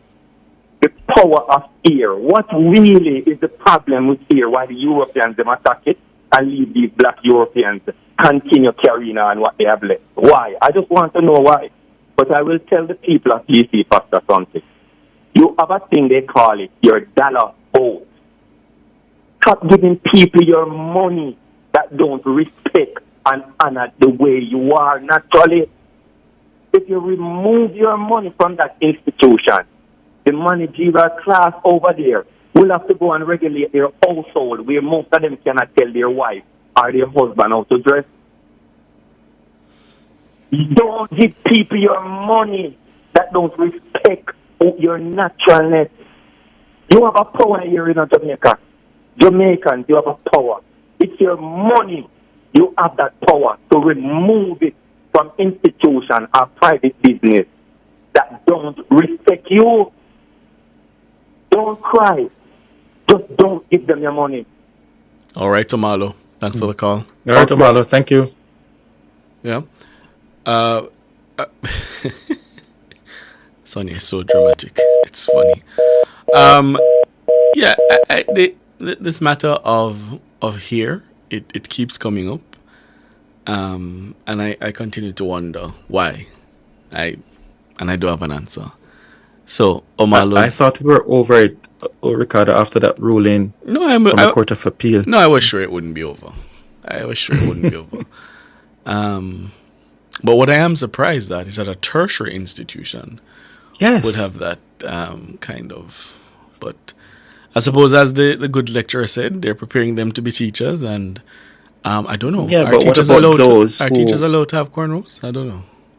Perhaps. But not. what about those who enter the institution, Ricardo, not with an aim to become a teacher, but to do something else? Yes. Yeah. 630-9371-4 618-8255. Those are the numbers to call. Probably can squeeze in one more. Chris, good evening. Good evening, Chris. How are you? I'm not so bad at all. What's on your mind? What's on my mind is I'm hoping that the standard that Mark Golding would have set when Dennis Meadows made that comment about scammers. Yes. I'm sitting here patiently waiting to see what action is going to be taken against Mayor Mitchell for those statements, because if you ask me, those statements are just as reckless as the ones that were made by Dennis Meadows, where he was, giving a platform to scammers and saluting them and endorsing them. And what Mayor Mitchell has done is, in my mind, pretty much the same thing. I'm hoping that there will be equal outrage, and Mark Gordon will take the necessary action against him. That standard has been set some time ago, and I'm hoping that he will follow through. Yeah. We had a discussion a couple of days ago, gentlemen, with Arthur Hall, and he made a comment that I find very disturbing. I don't know how come you guys didn't pick up on it, where he was asking about and recommending that government should call an election to settle whatever issue there is in the society. I don't know when the journalists come to that conclusion, where journalists are now making suggestions, to call elections. I'm surprised that you guys didn't pick up on it. No, I think the point. I don't know if you remember. I do remember. I think the point he was making was that, usually in the run up to the election is when things get crazy, and then once the election comes and goes, the society sort of settles down. And I understood him to be saying that, he just wants us to get over that particular event so that good sense can again prevail. That's the reason why we call this season. Anywhere close to that, though, in terms of what you're highlighting. I think usually about a year before we start to see the silliness. That's why it's called the silly season. A year before, yes, it's constitutionally due in there a year, but the activities in September. The activities I'm talking about, are we at that level? Yes, I think there's campaigning happening for sure. No, I'm not talking about campaigning. I'm talking about the aggression and the intention. Oh, we absolutely are. Absolutely. Especially in the social media and digital space. Absolutely. Yeah, but that standard would have been set with social media. I'm sorry? would that standard, can we say that standard was set with social media? I don't understand the question. What do you mean? No, I don't think so. Because if you look traditionally over the last couple of elections, once you reach the fourth year, typically the sitting, whoever is in government, look towards calling the election because they don't want to be boxed in. So if you go back to tradition, yes, once you enter the fourth year, typically the campaigning. Actually, that's a very good point, because I think this is the first time in quite a while we're going into the fifth year. Yes. So I agree with you, but my problem, the difficulty I have, is for a journalist to be making such a comment. I think that was a little bit reckless on his part, to say the least. Well, I wouldn't expect. I don't agree with that. Invoking that sort of comment about calling an election. That's a purview of the Prime Minister. But people tell the Prime Minister to call it all the time. Why would that be? I don't know. But that journalist, remember the position a journalist holds in the society and in our democracy, that cannot be compromised. But how is that compromised? I don't. Yeah, but when you start to dabble into urging a government to call an election, then that sends the wrong signal. That's not your purview. I mean, you wouldn't do it. I don't see you saying that. I mean, it depends on the context. I mean, well, in the context that Arthur had said it, I think it was reckless. Okay. I honestly believe it was reckless. All right, we'll agree to disagree on that one. We're out of time, though, Chris. Yeah. Appreciate the call. We're out of time. Thanks, man. All right, so that's it for another week. Thank you all so much for being here with us this week. All our callers, our contributors, our sponsors, our hardworking producer, Sonia Stewart, Andrew Glenn Anderson, the pilot, the man behind the controls, our editor, Cara Powell, who leads our newsroom, best newsroom in the business. Thank you all so much. I'm Ricardo Brooks.